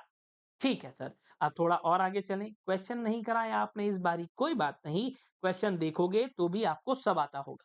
कह रहा सर इसके साथ ही साथ एसएमई एक्सचेंज है तो अपना जो भी डेजिग्नेटेड स्टॉक एक्सचेंज है पसंद कर लेना, डिपॉजिटरी पसंद कर लेना। Existing partly paid up shares हैं तो क्या करोगे बेटा, या तो फुल्ली पेड अप या फॉरफीट। प्रोमोटर्स के भी शेयर्स को डीमैट फॉर्म में ले आना और 75% पैसा जो है आपको अपने प्रपोज प्रोजेक्ट में ही खर्च करना है। उसके लिए वेरीफाइबल मींस भी बनाने हैं। अगला फंडा हमारे पास जो निकल कर आता है दैट इज आईजीपी, यानी कि इनोवेटर्स ग्रोथ प्लेटफॉर्म। कह रहा सर अब ये क्या है? मैंने कहा अगेन एक नया कॉन्सेप्ट जिनकी उम्मीदें अब हमारे पास ज्यादा है। देयर वाज अ टाइम जब हम इन कॉन्सेप्ट्स को ज्यादा नहीं देखते थे, कम देखते थे, पर बाद में जाके जब हमने इन कॉन्सेप्ट्स को देखा तो भाई देखो, आज के टाइम पे बेटा जमाना है स्टार्टअप का। देयर वाज अ टाइम जब पीडब्ल्यू भी एक स्टार्टअप था, ठीक है, अभी यूनिकॉर्न है। तो कह रहा आपके पास जो भी लोग टेक्नोलॉजी के चलते, इंफॉर्मेशन टेक्नोलॉजी के चलते, आईपी के चलते, डेटा के चलते या किसी भी टेक्नोलॉजी को लेकर आगे आते हैं तो हमने उनके लिए आईजीपी बना दिया है। ओके। कह रहा सर अब एक चीज का ध्यान रखना। कह रहा सर आपको एक फंडे का ध्यान रखना है कि कम से कम 25% प्री इशूड कैपिटल जो आपकी है, अभी आज के टाइम पर जब आप अपना पब्लिक प्लेटफ़ॉर्म पे आ रहे हो, आईपीओ लेकर आ रहे हो, तो कह रहे हैं सर या कुछ भी ऐसा कर रहे हो, तो जिस डेट पर आप आए हो, आप क्यों आ रहे हो आप लिस्टिंग के लिए? पैसा चाहिए सर? पैसा चाहिए सर, बिल्कुल पैसा चाहिए। कह रहा तो ऐसे ही आपके जो भी इन्वेस्टर्स हैं पिछले 1 साल के अंदर जब आप इस प्लेटफ़ॉर्म पे आए, प्लेटफ़ॉर्म पे आने से पहले 25% प्री इश्यूड कैपिटल आपकी क्यूआईबीज़ के पास है। कह रहे सर बिना आईपीओ के भी आप आ सकते हो, कोई दिक्कत नहीं है। मिनिमम ऑफर साइज कितना होगा? 10 करोड़ रुपए का। मिनिमम एप्लीकेशन साइज 2 लाख रुपए का होगा या इसी के मल्टीपल्स में और आगे भी हो सकता है 2, 4, 5 2, 4, 6, 8, 10 लाख रुपए ऐसे। नंबर ऑफ अलॉटीज कम से कम 50 होंगे और मिनिमम ट्रेडिंग लॉट जो होगा वो 2 लाख रुपए और उससे के मल्टीपल्स में होगा। कह रहा ओह! सर ये तो महँगा है बड़ा। हाँ बेटा, ये महँगा ही होता है। इसके साथ-साथ बच्चों आपके पास आता है बोनस इश्यू। ये तो मुझे नहीं लगता कि बताने की ज़रूरत है पर बता देता हूँ क्योंकि कुछ बार ऐसा भी देखा गया है कि आपके पास कॉन्सेप्ट्स तो हैं, पर बच्चा कहता है सर बोनस इश्यू टीचर ने छुड़वा दिया कि कंपनीज़ एक्ट में पढ़ा होगा, बच्चे को नहीं याद, पर अपन ऐसा नहीं करते हैं। बोनस इश्यू का मतलब होता है जहाँ पर फिर से एक्जिस्टिंग शेयर होल्डर को दे रहा हूँ। कैसे दे रहा हूँ? रिकॉर्ड डेट पर चेक कर रहा हूँ कौन-कौन मेरा शेयर होल्डर है और ऑन द बेसिस ऑफ कितने शेयर्स उनके पास मेरी कंपनी के ऑलरेडी हैं। उनकी शेयर होल्डिंग के बेसिस पर मैं उनको क्या कर रहा हूं बेटा, यहां पर शेयर्स दे रहा हूं बट विदाउट एनी कंसिडरेशन। कोई पैसा मैं आपसे नहीं लेने वाला। अब ये चीजें जाएंगी कहां से? आउट ऑफ कंपनी के फ्री रिजर्व से, सिक्योरिटीज प्रीमियम अकाउंट से। यहां से पैसा जाएगा बट किसी भी हाल में रीवैल्यूएशन रिजर्व से नहीं जाने वाला। अब कंडीशंस क्या है सर? कभी भी फंस जाओ तो एक कंडीशन आलू की जगह हर जगह फिट हो जाती है, यानी कि ऑथोराइज्ड बाय एओए। ये कंपनीज एक्ट में वैसे फिट होती है। ठीक है, कंपनीज एक्ट में कहीं भी फंस जाओगे, एक कंडीशन लगानी हो तो ये लिख देना। कह रहा सर अगर ऑथोराइज्ड बाय एओए है तो अच्छी बात है, पर अगर नहीं है, there is no such provision, तो आपको क्या करना होगा? ऑल्टर करना होगा अपना आर्टिकल्स ऑफ एसोसिएशन। कैसे? सर आपको फिर से रेजोल्यूशन पास करना होगा, शेयर होल्डर रेजोल्यूशन लेकर आइए और उसके अंदर सबसे पहले शेयर होल्डर रेजोल्यूशन लाओ और उसके अंदर सबसे पहले ऐसा क्लॉज ऐड करवाओ। दूसरी बात कि आपने कभी भी अगर कोई भी डिपॉजिट या डेट सिक्योरिटीज इशू करी हैं, उनका पैसा दे दो टाइम से। उसमें कोई गड़बड़ तो नहीं करी। जितने भी आपके पास एम्प्लॉइज हैं, उनका पैसा आपने टाइम से दे दिया है ना? In terms of bonus issue, PF और बाकी सब चीजें। कह रहा हाँ। कह रहा सर अगला फंडा, जो भी आउटस्टैंडिंग पार्टली पेड अप आपके शेयर्स हैं, उनको पहले फुल्ली पेड अप बना लेना। प्रोमोटर डायरेक्टर किसी भी हाल में एफईओ ना हो। कह रहा सर पर एक चीज और निकल कर आती है। मैंने कहा वो क्या? कह रहा कभी ना ऐसा भी होगा कि हम आपको बोनस इशू लाने से मना कर देंगे। मैंने कहा ओके, ठीक है।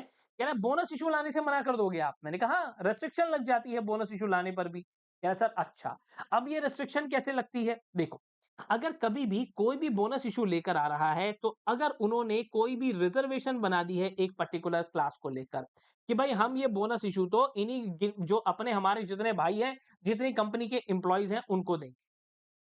ओह! ऐसा? हाँ, हाँ। कह रहा है सर आपके पास रिस्ट्रिक्शंस हैं, ऐसा काम बिल्कुल भी नहीं करना है रिजर्वेशन वाला। चाहे वो रिजर्वेशन आप outstanding compulsory convertible debt instruments के लिए कर दो या कोई भी कन्वर्टिबल हिस्से के लिए कर दो। मैंने कहा ठीक है, ओके। कह रहा ठीक है। मैं कहा बहुत आसान, बहुत आसान। अच्छा, इसके साथ-साथ अभी अमेंडमेंट्स कवर करेंगे। ओके, सो बच्चों हो सकता है एक छोटा-सा टेक्निकल फॉल्ट बीच में देखने को मिल जाए 2-4 सेकंड का, कोई टेंशन वाली बात नहीं है। तो मैं आपको ये बता रहा था कि अगर कोई भी कंपनी ऐसी कोई रिजर्वेशन करना चाहे तो वो रिजर्वेशन कर सकती है। मना नहीं है, बिल्कुल भी मना नहीं है। आपके पास अगर कोई भी इंसान जिसके पास डेट इंस्ट्रूमेंट्स हैं और आप कहते हो कि सर मैं तो इसे भी कहीं न कहीं बोनस इश्यू देना चाहता हूँ, दे दो, दे दो। बोनस इश्यू देना चाहते हो इक्विटी शेयर्स का, दे दो, कोई मना थोड़ी है। सर क्यों दे रहे हो? डेट इंस्ट्रूमेंट्स हैं मेरे लाल, कंपर्ट कन्वर्सिबल है ना, कन्वर्टेबल है और ऊपर से कंपल्सरी कन्वर्टेबल है बेटा, कन्वर्ट होके ही रहेंगे। ऑप्शन नहीं है उसके पास, कन्वर्ट होंगे ही, एक ना एक दिन इक्विटी शेयर में आएगा ही आएगा। तो अगर ऐसे इंसान को मैं कभी भी इक्विटी शेयर्स दे रहा हूं, तो सेम टर्म्स एंड कंडीशंस पर दूंगा जिनको जैसे बाकी लोगों को मिल रहे हैं। ऐसा नहीं है कि ये बोले कि मेरे को तो डिबेंचर ही दे दो, डिबेंचर ही दे दो मेरे को। मैं कहा पागल समझ रखा है मेरे को, डिबेंचर दे दो। बोनस इशू कभी भी है तो free reserve, security premium account या सिक्योरिटी प्रीमियम अकाउंट या सीआरआर से जाता है, या तो आपके पास बहुत फायदा आपको हो गया है तो उसमें से जाता है। पर रीवैल्यूएशन रिजर्व को हम कभी भी कंसिडर नहीं करते। अगर ऐसा कभी नहीं होगा कि कंपनी ने आपको बोला कि यार मेरे पास डिविडेंड नहीं है, बोनस शेयर ले लो, ऐसा भी नहीं होगा। अगर कंपनी के प्रोमोटर्स हैं, यानी कि जिनके पास स्पेशल राइट इक्विटी शेयर्स हैं, अब आप कह रहे हो इनको बोनस इश्यू करना है।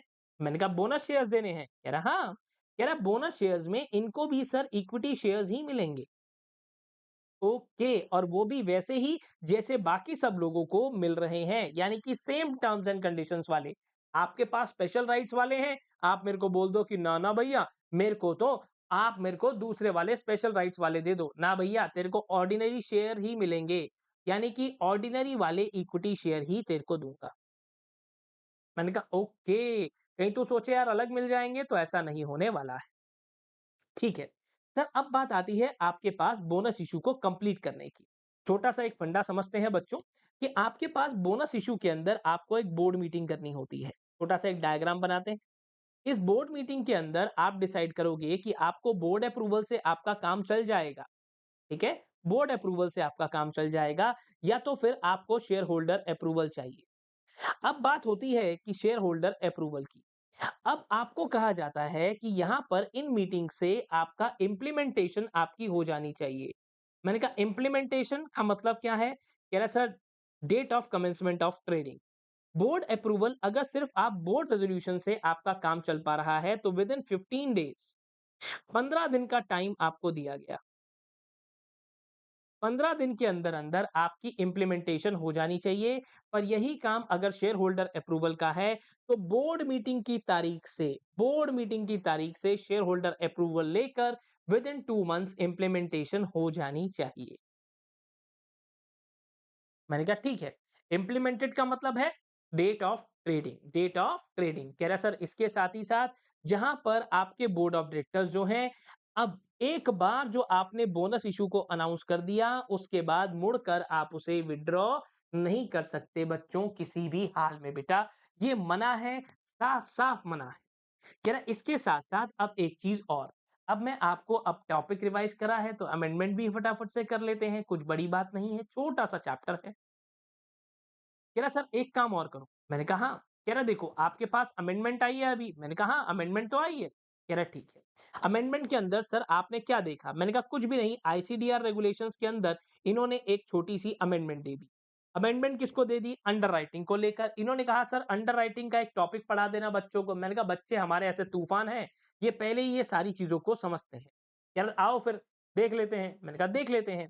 कह रहा सर आपकी कोई भी कंपनी है, आईपीओ लेकर आए, एफपीओ लेकर आए, तो वो क्या करती है? मैंने कहा उसे डर लगता है कहीं ना कहीं कि मेरे पास मिनिमम सब्सक्रिप्शन नहीं आया तो मैं तो लुटपुट गया, ऐसा हो जाएगा। यार तो अब वो क्या करते हैं, अंडर सब्सक्रिप्शन से बचाने के लिए, अंडर सब्सक्रिप्शन से बचने के लिए बिफोर, इससे पहले कि फाइलिंग ऑफ प्रोस्पेक्टस, इससे पहले कि वो अपना प्रोस्पेक्टस जाकर फाइल करें, किसके पास? सेबी के पास। तो सेबी पहले ही पूछ लेता है, हाँ भैया केम छो, अगर फंस गए तो। कह रहा इस पे जाने से पहले ही आप एक अंडर राइटिंग एग्रीमेंट कर लोगे, यानी कि अंडरटेकर का छोटा भाई, उसके साथ आप एक अंडर राइटिंग एग्रीमेंट कर लोगे, जिसे बच्चों हम क्या कहते हैं? Under writing agreement. मैंने कहा ठीक है। अब इस एग्रीमेंट के अंदर मैं साफ-साफ लिखूंगा कि मैंने कितने शेयर्स की इससे बात करी है, कैसे ये खरीदेगा, किस रेट पर खरीदेगा। अच्छा, क्या इसका प्राइस अलग होगा? नहीं, इसका प्राइस हर हाल में सेम ही रहने वाला है। द प्राइस किसी भी हाल में, द प्री डिटरमाइंड प्राइस वही होगा जो इशू प्राइस है। अगर कल को मिनिमम सब्सक्रिप्शन नहीं आया तो मेरी भोली भाली जनता जिस रेट पर शेयर खरीद रही है, ये उसी रेट पर मुझसे शेयर खरीदेगी। ठीक है सर, ठीक है। अब इसके साथ ही साथ अगर कोई भी इश्यूअर पब्लिक इशू ला रहा है, तो अब बुक बिल्डिंग का प्रोसेस अलग होता है। बुक बिल्डिंग के अंदर आपके पास एक लीड मैनेजर या सिंडिकेट मेंबर होगा। उसको हम बोलेंगे कि भैया आपको करनी पड़ेगी अंडरराइटिंग। ठीक है सर। कह रहा अब इसके साथ ही साथ अगर मामला इधर फंस जाता है, यानी कि ऑप्शन नंबर 2 वाली बात हो जाती है, तो एटलीस्ट 75% हिस्सा कौन लेकर जाएगा? कह रहा सर कंपल्सरीली एटलीस्ट 75% मजबूरी है आपकी, क्यूआईबी को देना ही पड़ेगा। ठीक है सर। ओके, ठीक है। कह रहा सर इसके साथ ही साथ और यहाँ भी इससे पहले कि आप प्रोस्पेक्टस फाइल करो, आपका एक अंडरराइटिंग एग्रीमेंट हो जाना चाहिए इन दोनों के साथ, जिसके अंदर आप सारी बातें करोगे कि भाई हम आपको किस प्राइस पर शेयर देंगे, सब्सक्रिप्शन आप कितना करोगे, जितनी भी रिलेवेंट डिटेल्स हैं वो सारी यहाँ पर आप ऑलरेडी मेंशन कर दोगे। मैंने कहा ठीक है। कह रहा जैसे कि मैंने कहा कितनी सिक्योरिटीज़ आपका अंडरटेकर का छोटा भाई सब्सक्राइब करेगा। ठीक है। किस प्राइस पर सब्सक्राइब करेगा? ठीक है। सिंडिकेट मेंबर जो है उसकी क्या ड्यूटीज़ हैं? लीड मैनेजर की क्या ड्यूटी है? इश्यूअर की क्या ड्यूटी है? कह रहा और दूसरी बात लीड मैनेजर और सिंडिकेट मेंबर भैया तुम अंडरराइटर हो तो अंडरराइटर की तरह रहना।